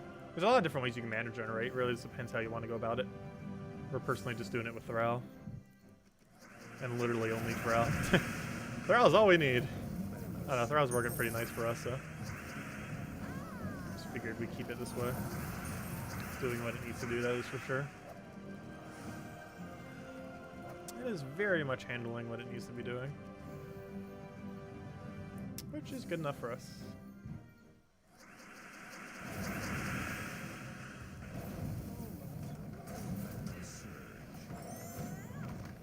Yeah, Fall Guys coming to Switch would be pretty nice when it does eventually come, as you mentioned. It feels like it should have been on Switch as like its release kind of title. Like, it seems like such a Switch game. Just the kind of style that it is. We still have no official date when it's coming to Xbox or Switch. Though there's a chance next season will be when it happens. Currently in game it says next season ends in 2 months, however, last season they delayed that by 3 times. 3 separate times to 2 like total months, so it's not set in stone. Though there is a chance the season's a bit of a shorter season like season 3 was. Definitely seems like season 5 was kind of just pushed out just to kind of get it out so they could do a nice big season 6 for when they come on the console. Oh, so I just noticed now that troop has butterflies on its thing. I somehow just now noticed that. The legend has butterflies on its hands. I thought that was like just some kind of purple effect around it, but they're actually butterflies. Yeah, I know. If they wait too long, you'll just be able to get it on Steam Deck. Which would be funny. At this point, since I wasn't able to get the early pre-order on it, I'm just kind of waiting to see how it goes. I might still end up getting a Steam Deck. That or I might wait for the next version of it, we'll see. Because it's the first iteration of it, so I might wait to the second iteration. Because they confirmed that they are going to be making another one. However, and then making another one, that could still be like 3, 4, 5 years into the future. The most likely time they'll make another one is to compete with whatever Switch is doing next, or, you know, Nintendo. Because around the time Nintendo announces their new console, whatever that might be for next gen, Steam will probably be competing with their own thing as well. So it's like, hey, you could get the Xbox 6, or you could get whatever on Earth, or sorry, not the Xbox 6, I mean a PS6 or PlayStation 6, or you can get whatever Xbox is doing, or whatever Nintendo's doing, or how about this brand new Steam Deck X, or whatever they call it, I don't know. Because you know they're going to try competing. I feel like the biggest competition is more so with Nintendo, though, at this point. Just because whatever PS6 and Xbox does next is obviously not going to be like a Switch, most likely. Whereas whatever Steam does next is very much going to be like a Switch, except a PC version of it. And obviously whatever Nintendo's going to do is just going to be a better Switch. Like, there's no way they're not going to keep the handheld kind of switching kind of mechanic. Like, that's obviously something every console they ever do will probably have as a function now. It'd be kind of weird if it didn't. Because they completely retired their handheld series. It's just all switching now. They just figured out, well, I have two, and we can just have one that sells amazingly. Because they don't do 3DS or anything else like that anymore. It's just all Switch. Just gonna make a billion different versions of the Switch now. Hopefully they don't make a really confusing release like the Wii U though, and make like a Switch U. Because that'd be awful.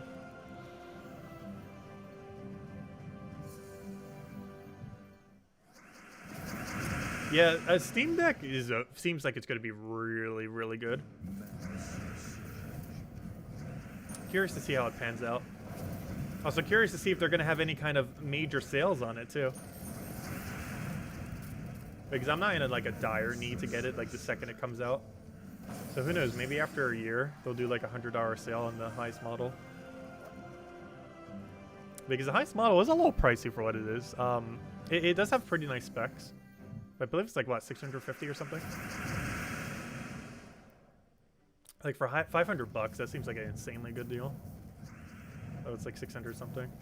Which is still a pretty good price for what it is, but definitely not as cheap as it could be.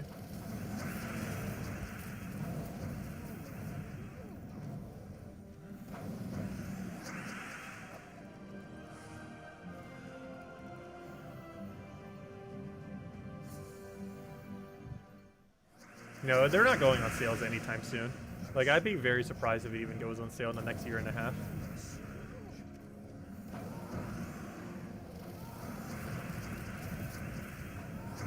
It's definitely something I'm keeping an eye on, though, just to see how it all goes down.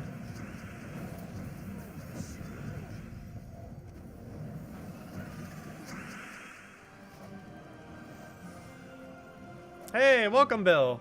You made it first after 2 hours and 12 minutes. Nice. Still made it. So now the stream has officially started. Hey, we still have one redeem code to hand out too. The biggest, juiciest one as well. Handing out as soon as we hit all rewards. And by all rewards, I mean the standard reward tier thingy. The ones you actually have to get points for. Which, of course, look at how close we are already. Remember when it seemed like we were miles away? Though, of course, as we keep going further and further, we keep getting closer and closer. So around 230 or so is when it ends up reaching it.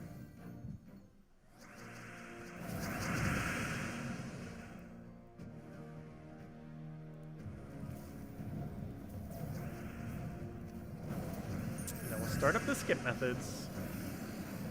Actually, what are we on now? I might actually start skip method right after we finish this build. Because once we hit 200, we'll probably start skipping. I believe we're at either 180 or 190 right now. If we're going from 190 to 200, we'll probably go to skip right now. If we're at 180 to 190, we'll still keep going. Oh, no, we're at 190 to 200. Okay, we'll start skipping. So, skip method. We basically just rush straight to the final room. Pretty straightforward. Same thing as before, except we just go straight to the end. This gives you less Val Ravens. However, it goes way quicker. We only have to do half as many rooms. Which substantially increases the rate at which we get it done, of course. Oh, don't you dare die to death, Mark. No! What'd I just say? Oh, good thing we're doing skip method. Even more of a reason now.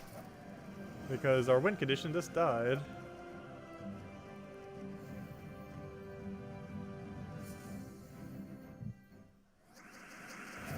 What are the use of buying all the tiers? For pure faction, it allows us to do skip method. We would not be able to do any amount of skip method if we bought less tiers.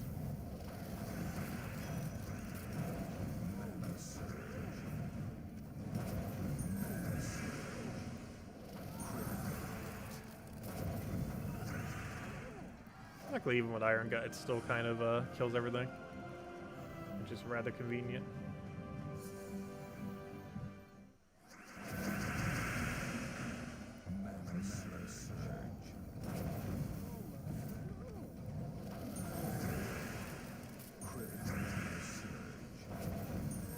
Yeah, if you repeat some, you actually have to do less than up to about 230. But if you do up to about 200 and floor 230, you end up getting all of the rewards. Oh, why did I do that? I could just take a skull though, it didn't really matter. Also, going deathless technically doesn't matter until you get all the way to 500. Pay to not be miserable method. Hey, the game gives enough gems that you don't have to pay for it necessarily. And it's not that much longer. If you only bought up to the minimum to get it all done, which is 1,910 or 2,110, it can still be done in a pretty timely manner. Like, it would only take about 2 hours more than how long it would take us with skip method. It's not like we're doing full skip method, we're going to do partial skip method. Doing full skip method costs around 3,110 gems or so. Which is anywhere from 400 to 600 more gems than how much we're spending. But it allows you to get it done in about an hour quicker. Hour and a half, somewhere around there.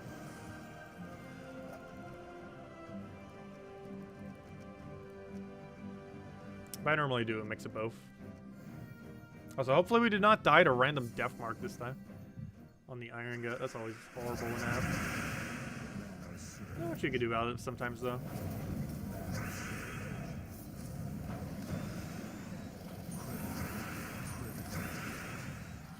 Hello, the Bill. Welcome. And thanks for leaving a like. And thanks everyone for stopping by as well. One of the bigger streams we've had for a while. It is greatly appreciated. And then Monday night will be our last super ultra big stream, because that will be the day before we leave. I might even be starting the stream a little bit earlier. I'll probably know Sunday night as far as exactly what we'll do. I'll try to have the timestamp for it a little bit earlier as well, as far as, you know, having it up ahead of time so people know exactly when it is. But I'm leaving like 5 a.m. that following morning, so I kind of have to change its time probably ever so slightly, because we're going to be doing a bit of a bigger stream that night as well. Because every last thing we need to get done for the week I want to get done, just so we don't have to do it while I'm on away, seeing family. So we got to get as much done on that Monday as we possibly can, which means it might be the first time we do the entirety of Tower of Doom in one day. That's going to cost us a couple thousand gems compared to normal. However, it would allow us to do the entirety of Tower of Doom in one singular day, which means we might actually have to do scouting. So hopefully someone else in my guild will scout like crazy during that time, so that we don't have to as much. So we'll definitely have to do some amount of scouting, which is not something we normally have to do. However, if we're all the way in the lead of our guild, we kind of have to. So yeah, we're probably gonna have a bigger stream that day, because we're probably gonna do the entirety of Tower of Doom on the day of the Tower of Doom coming out, which would actually be the first time we've ever done that. Because the only other time I've bought in that many tiers was the very first time I was around, and on that time we didn't do it all in one day because it was so new. However, this time around we definitely could.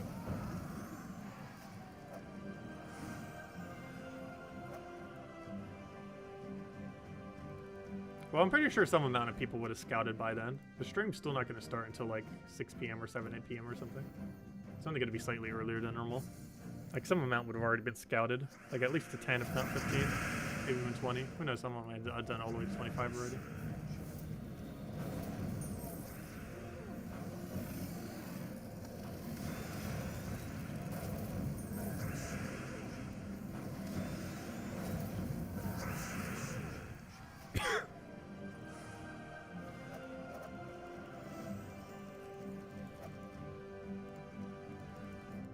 I got a few more floors, we should have all rewards. Then we'll hand out the juicy gem code, of which I'm starting to run out of. I think I have like 10 left or something.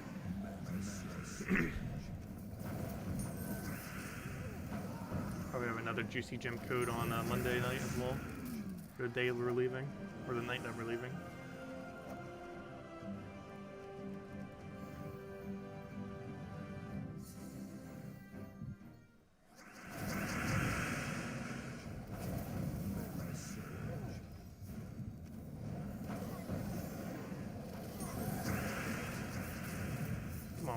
What do you even do?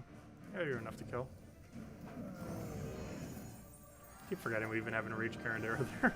I mean, normal Carandera, I mean.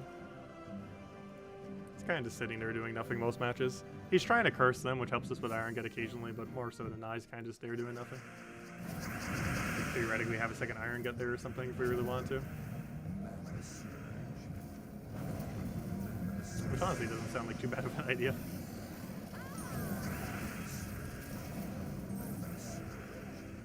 The only problem is if they have a lot of immune, like that one dwarf room or something, it's going to go a lot slower. Not that we could just Zug off spam, which isn't too big a deal. Yep, look, we're already pretty much at the final tier. Almost there. 2 more sets will do it. Should be at 230 now, and then we get to the 241, and then boom. Which again is pretty funny because that's exactly what time it is right now in my time zone.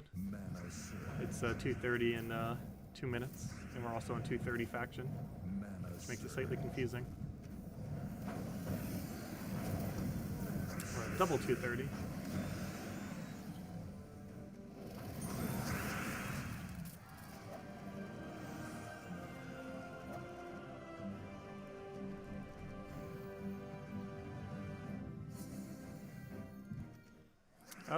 Let's see. The blue doesn't really matter what we take. We're doing game full man off the throw anyways. And then we devour that, kill that. Get a bit more of that, and we're gonna go get another devour. And boom, dead.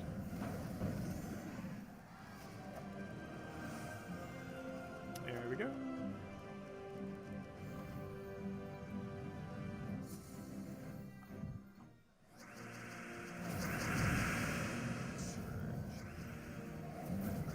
Oh no, lycanthropy. Oh good, bless. You do nothing lycanthropy. Also, 3 more days until we never have to deal with lycanthropy again. It is specifically in 2 days and 31 more minutes. And you will never see a lycanthropy fall from sky ever again unless there's a lycanthropy storm, in which case there's almost none in existence right now. So yes, just two more days, 10 hours, and 31 minutes until lycanthropy will no longer fall from sky. So if there's still anything you want to do with lycanthropy before then, for factions and stuff like that, you might want to do it this weekend. Otherwise, yeah, we won't have to deal with it ever again soon. Hopefully, kind of, we might still come back at some point for some kind of special event. I feel like they'll bring it back for Halloween, and then everyone will complain how horrible it is again. Which wouldn't be wrong. But there's no way they're not bringing it back for Halloween if they're going to do that. They did say they'd bring it back on occasion. Lycanthropy just makes too much sense for Halloween. Hopefully if they do bring it back, it's just a week or something and not like an entire month. That would be super annoying. I should have taken that purple. Whoops. Whoops. Oh gosh, the misclicks are strong today. Misclicks are very overpowered. Need a nerf to misclick.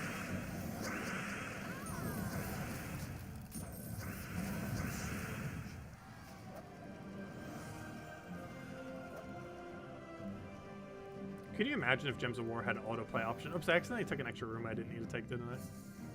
Maybe it was strategic to make sure we have enough points to go get the next reward. Aha! Maybe it was deliberate. Accidentally, deliberately did it.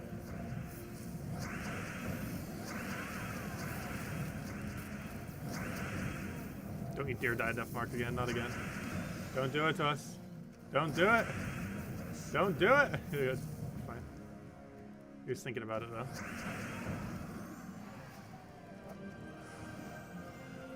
He was thinking about it. Let's see, it's normally done around 2:30 or so. Yep. Next one should hopefully get it done. If not this one, definitely the 250 one. If you do absolutely no skip up to 2:30, I'm pretty sure 2:30 is exactly enough.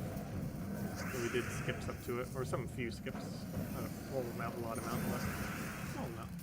For the entire month of October, every battle will start with a Hollow Storm activated. Is that confirmed? Or is that just what you're saying? Could you imagine?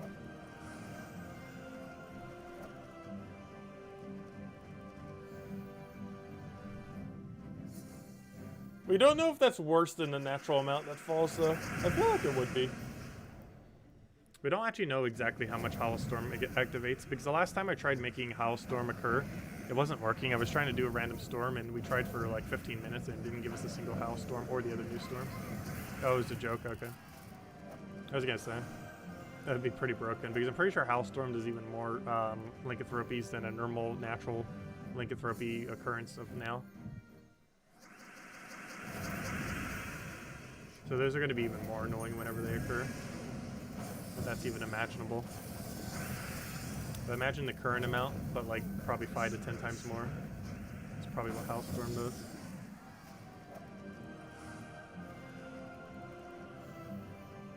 These are still decently rare to occur currently.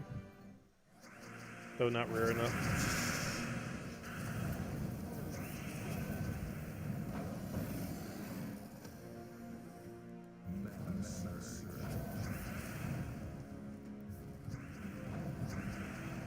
I wish Drought could get 1 mana, that'd be rather convenient. Though at this point I might just be killing off skulls. Nope, skull it is. Nope, he agiled. And no force. Should I try sculling him again? No, I'm gonna go for the guarantee kill.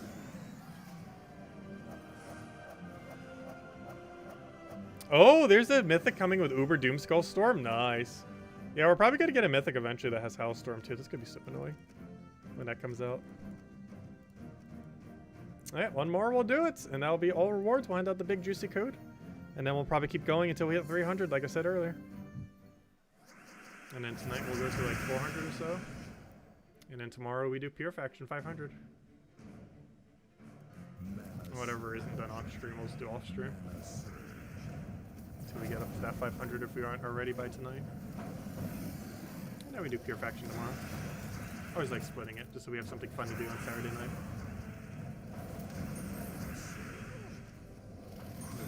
Normally Saturday doesn't have anything big to do on most Gems of War weeks. However, it can if we save Pure Faction for it, which is why we normally save Pure Faction for it. Something really fun to do on a Saturday night. And so it's probably the dullest night out of any Gems of War week. Because on Monday you have all like the weekly reset stuff, you have whatever's going on with Reward event. If you don't have Reward event, you have Tower of Doom, and there's so many things going on. Tuesday you at least have the Faction event. Wednesday you're normally finishing up World event and still doing the pets. Thursday we got the class events. Friday we have whatever new content comes out, like this time was of course the faction, which was pretty huge, plus the milestone of hitting 1,000 troops within the game, which is pretty huge. Saturday generally has nothing, and then Sunday is mostly just spoilers for the following week, as well as finishing up whatever's not already done. Though we do occasionally get a pet on Saturdays, though it's exceedingly rare. Like we'll be lucky if we see even 1 pet per month on a Friday, on a Saturday, I mean. Can you please recommend a hero plus weapon to replace the last slot? Dawnbringer, Dustbringer, Black Manacle, anything that hits all enemies simultaneously, anything with Curse, anything with, well, that's pretty much all of them. I'd probably say Dawnbringer would be your safest bet if you have it.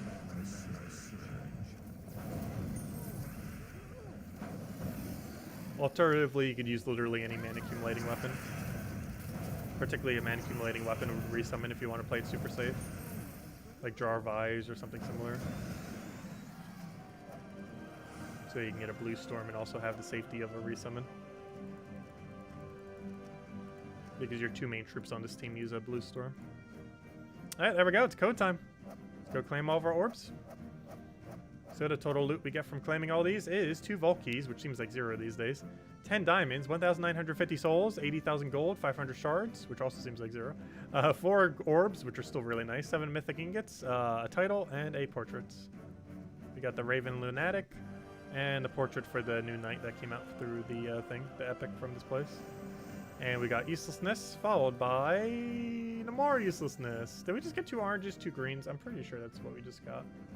That's rather unfortunate loot-wise. But, I'm just double-checking the stream. Yep, that's exactly what we got. 2 oranges, 2 greens. That is so ridiculously unfortunate. Such horrifically bad loot. However, that's not the main thing we're doing here. Oh, also, in doing all that, we finally got the +1 attack.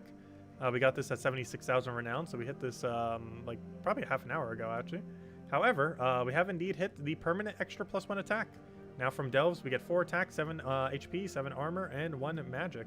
Which means the next one will give us HP, the one after that will give us armor, and then it concludes with the +2 magic. However, we need more kingdoms for it to actually reach that, if I'm not mistaken. Because I believe there's only like 2 more factions or 3 more factions, and that's not enough to reach it yet, so... hopefully we get those kingdoms soon for that permanent extra magic. Because obviously any amount of extra magic is nice. And a permanent one for every single battle we ever do is also even more nice. Even better than that. Alright, well let's go all the way to 300. Go through a few more of these.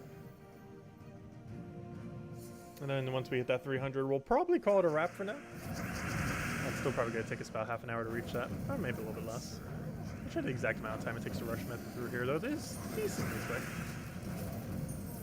We kind of just needs to kill everything. We still have to do 4 battles each time, though. And we can still get trolled off at that mark. Almost feel like putting Thrall in first slot just to kind of counter that, but I don't know, Iron gets kind of fine. It's only in the first battle, though then again, I think the final battle has to deal with it too. Though it's not as important in the final battle, because it's the final battle.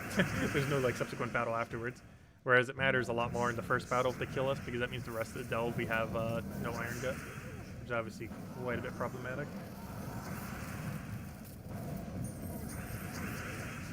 Oh, you have immune, don't you? Oh, never mind, you don't have immune. I killed the only thing I had immune. Of course!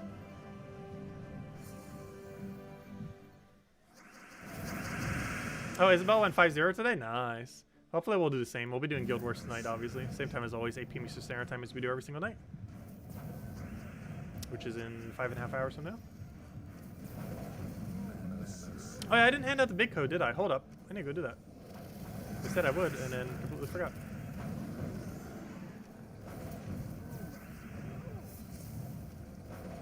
I'm gonna go kill these up.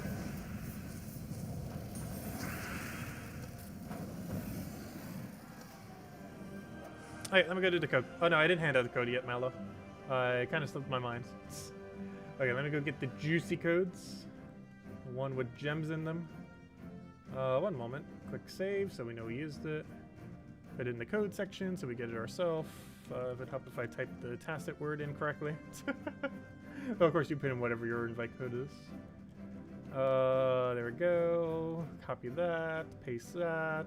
Also, hello, Stardust. Welcome. And there you guys go.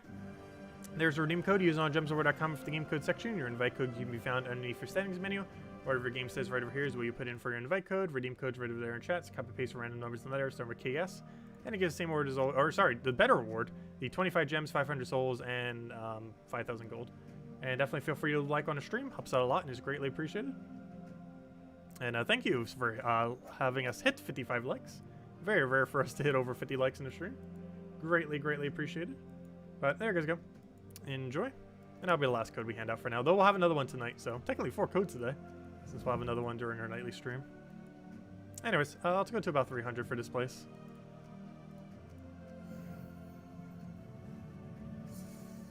And we'll finish it there for now. First we're going all the way this weekend. I like splitting it up a little bit. Though if you were to do it all in one sitting, with the method that we do, I believe it takes around 4 hours. Actually a little bit longer than that, actually. It probably takes 5 or 6 hours. I forget the exact amount of time. But I think it's closer to 5 or 6 hours to finish out the entirety of the event with the method we do for 2,510 gems. And it takes about 2 hours longer to do it for, it takes about 7 hours to do it for 1,910 or 2,110. And doing it for around 3,110 gems can get it done in around 3 to 4 hours, I think closer to 4. They do get a lot of stats, so if there's a good like AoE team, you can get it killed pretty quickly. Like a guard's avatar team can absolutely decimate even to the later battles with that many stats.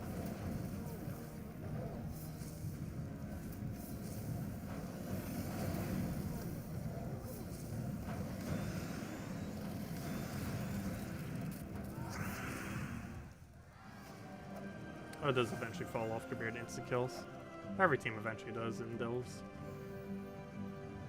Just because of how much the stats increase. What do we even need here? We'll take a red for now. Grab the purples over there, get a nice big destroy. Before we do, we'll go get another kill off of that. Get another destroy there, get Devour onto him there, do destroy again. Get another Devour, he's dead, there we go.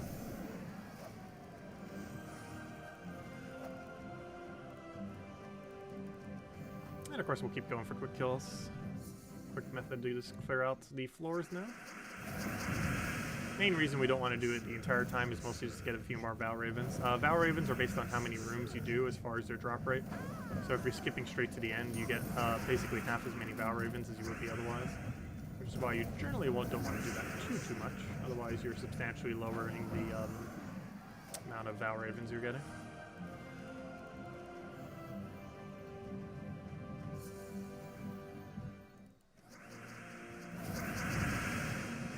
Yeah, Cedric rooms are kind of scary, not because they actually do any damage to you, but because they make you slower for the rest of the delve. And depending on exactly how much they move your team, they can actually make it so your team's like really out of order compared to normal. And could cause you to die. Like, the on-battle effect of Cedric is pretty underwhelming, but his long-term effect on the rest of your delve is both very good and very bad. Good because it gives you the extra gold benefit, however very bad in the sense that it can actually end up killing you. Not in the battle that you battle him in, but in a future battle because of the way that it disorients your team. Yeah, it can be scary sometimes. He also gets his mana up quick enough that he can normally get a cast off pretty consistently, unless you win very, very quick.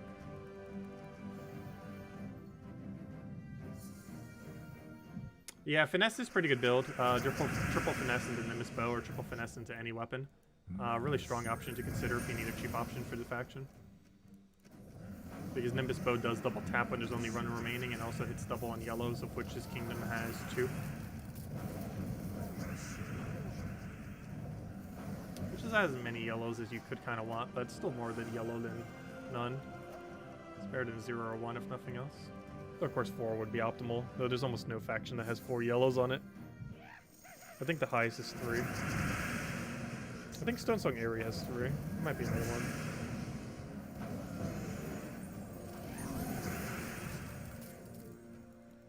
Oh, I thought he was dead. I was like, I was spam clicking the button. It was like, wait, why is it not going? Didn't see he was still alive. Another Valraven there, though. Even though we have a lower chance of Valraven by doing this method, does not mean we have a 0% chance of finding one. Question about the Valravens. If you get one in a floor, can you skip after that? No. Every room you do gives progress towards Valraven, even if you already got a Valraven on the floor. So you do not want to skip a floor if you've already gotten the Valraven. You want to still do every single room if you're still trying to find as many Valravens as possible. Because it's based on how many rooms you do, not based on floor.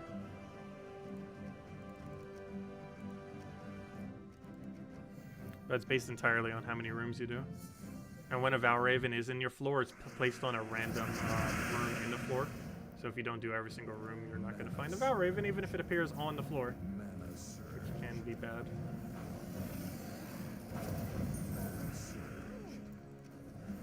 That's why you can sometimes go really dry on Valraven if you're doing skip method.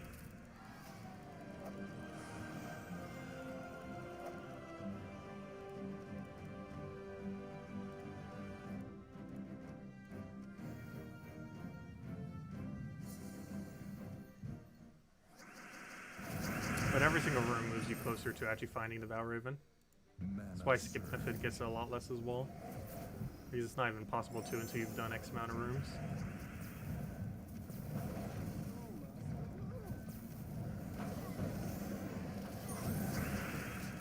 It's not like some other events where you can kind of find a Valraven straight into another Valraven. Every room progresses towards finding more. Oh, he has a muted Devour, doesn't he? I didn't think he did earlier because it was like, oh, we had him cursed, and it's like, oh yeah, duh. It was because of curse. But he didn't actually go down from it.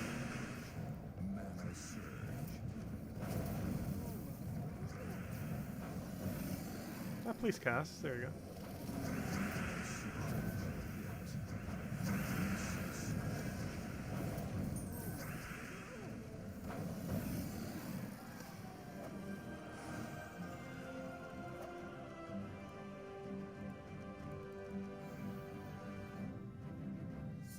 Okay, let's go do one more floor after this, and then we'll probably call it a stream. So if anyone else has any other questions, anything you want me to go over, let me know.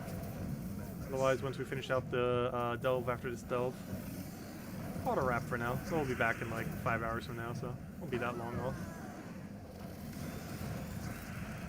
We're gonna take a quick nap, grab a bite to eat, and hopefully get one of the videos recorded. We'll see if I have enough time in then. I don't want to rush it. We need to get the new faction video out. We need to get the new mythics that came out this week, or Doom Troops. And then this Saturday, Sunday, I need to go record all the stuff for while I'm gone. Or at least everything I can get down. Which is mostly the 1,000 troops special. A series of video going over all 1,003 troops.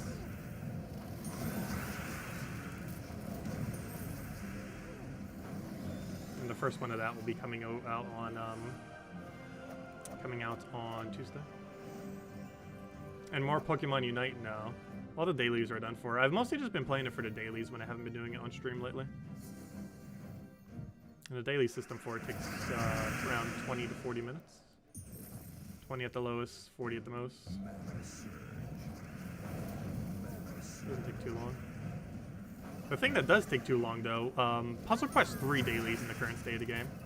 Actually, the post I made on it last night on the forum had 8 upvotes earlier. Actually, I might already have 10 upvotes. It might be the only thread in the entirety Puzzle Quest 3 that has 10 plus upvotes. It has 11 upvotes. It's gotten 3 more since last night. I'm pretty sure it's the first post in the history of Puzzle Quest 3 forum that has gotten 10 plus. Actually, that's not true. I think one of the patch notes did. Like the very first patch notes that were posted of the beta. But as far as like a player one, I'm pretty sure that's the first one that has hit 10 plus likes. Basically saying everything wrong with the current version of the game. Well, not everything wrong. That would take way longer than that post. But a lot of things that were wrong were mentioned in the post. I wonder if any of the devs responded to it yet.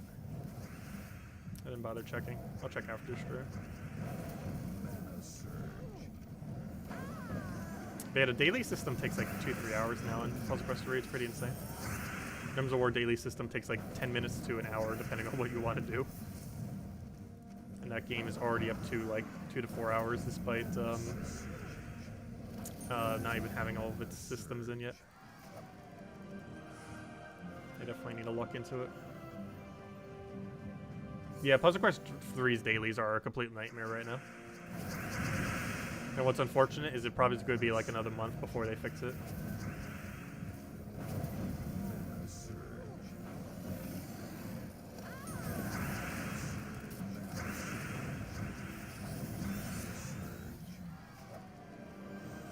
But hopefully they will soon. But anyways, guys, there's still another question. Matt H. What's the highest Explorer 12 team for those without any max classes? Or what's the best one? The Rowan build still works. The Urskia Shield, Rowan, I don't think I have it saved anywhere. But Urskia Shield, Rowan, Mirage Queen, Leprechaun. It's really good for upscaling for everything, and it runs Explorer 12, I believe, in about 50 seconds. Which obviously isn't the quickest out there, but it's pretty effective for very cheap. And allows you to run any hero class in the entire game, even if it's not maxed. It is not hero class dependent, so you can level up any hero class in the entire game while using the team. It is ideal to have a 50% mana start hero class, however it is not required to make the team work. It just makes it work slightly quicker. I have a question. For Stardust, you've never seen a guild key for the time you're playing this game. How to get it? Guild keys used to be obtainable through one way, and they actually are not obtainable through that method anymore. Before, the way that you used to be able to gain a guild key would be if you go to guild, you go to guild again, and then you click on shop. These used to give you physical guild keys, these money offers. It would used to give it to your entire guild as well as to yourself. However, they've changed the loots that were possible there. So now it is actually, in the current state of the game, impossible to get a physical guild key. Which is kind of weird because this icon basically goes completely unused now, the guild key icon, because you never actually get it as a drop in any way, shape, or form in the current state of the game. Obviously, you still get seals through plenty of ways. However, there's actually 0 methods in the current state of the game that actually drop the physical guild key itself, which means if anyone hasn't opened any guild keys and actually just kind of kept them here, which even I've used up mine, even though I don't even open up seals most of the time, but that's actually very rare to see someone who has a physical guild key, because it has not been possible for about 2 years now to have a physical guild key, like a year and a half, 2 years, somewhere around there. So anyone who still has one, or multiple, is actually exceedingly rare. That means for about 2 years now, they have not used a single seal, which is pretty much almost no one. There are very few people who are probably at that point where they actually still have a physical guild key left. But yeah, it's not possible anymore. It'd be kind of cool if we could get one, because it's kind of weird seeing all these numbers here, and then you see the guild key one was 0. It's like, oh, that's weird, because there's just like no number there, because yeah, it's just not possible to get a physical anymore of the key. Who knows? Maybe we'll add some kind of way to do it in the future, but as it currently stands, there's no method to do so anymore. Let's see. Oh, that's kind of funny. We're the same level as the other person in our guild who's been leveling up pretty quickly. But yeah, they're gonna pass us. There's no way that's not gonna happen. I'm actually surprised it hasn't already happened. But yeah, we're both the same level now. I'm pretty sure they were passing us earlier when we were level 1,661 earlier.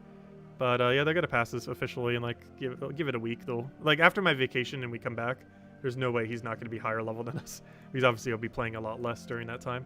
I'll be doing like the bare minimum for dailies, and that's probably it while I'm gone.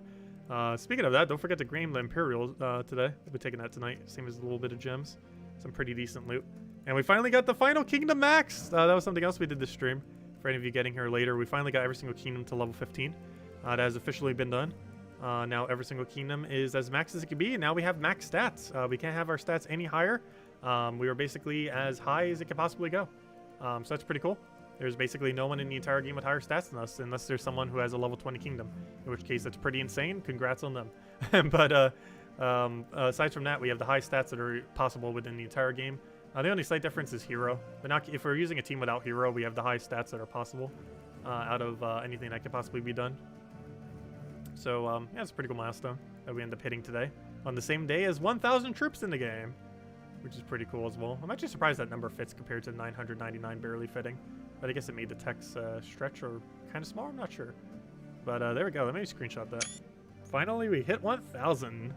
But anyways, guys, I'm going to call it here for now. We will be back in 5 hours from now at 8 p.m. Eastern Standard Time doing their same thing as always. We'll be doing Guild War for today. We got Blue Guild War.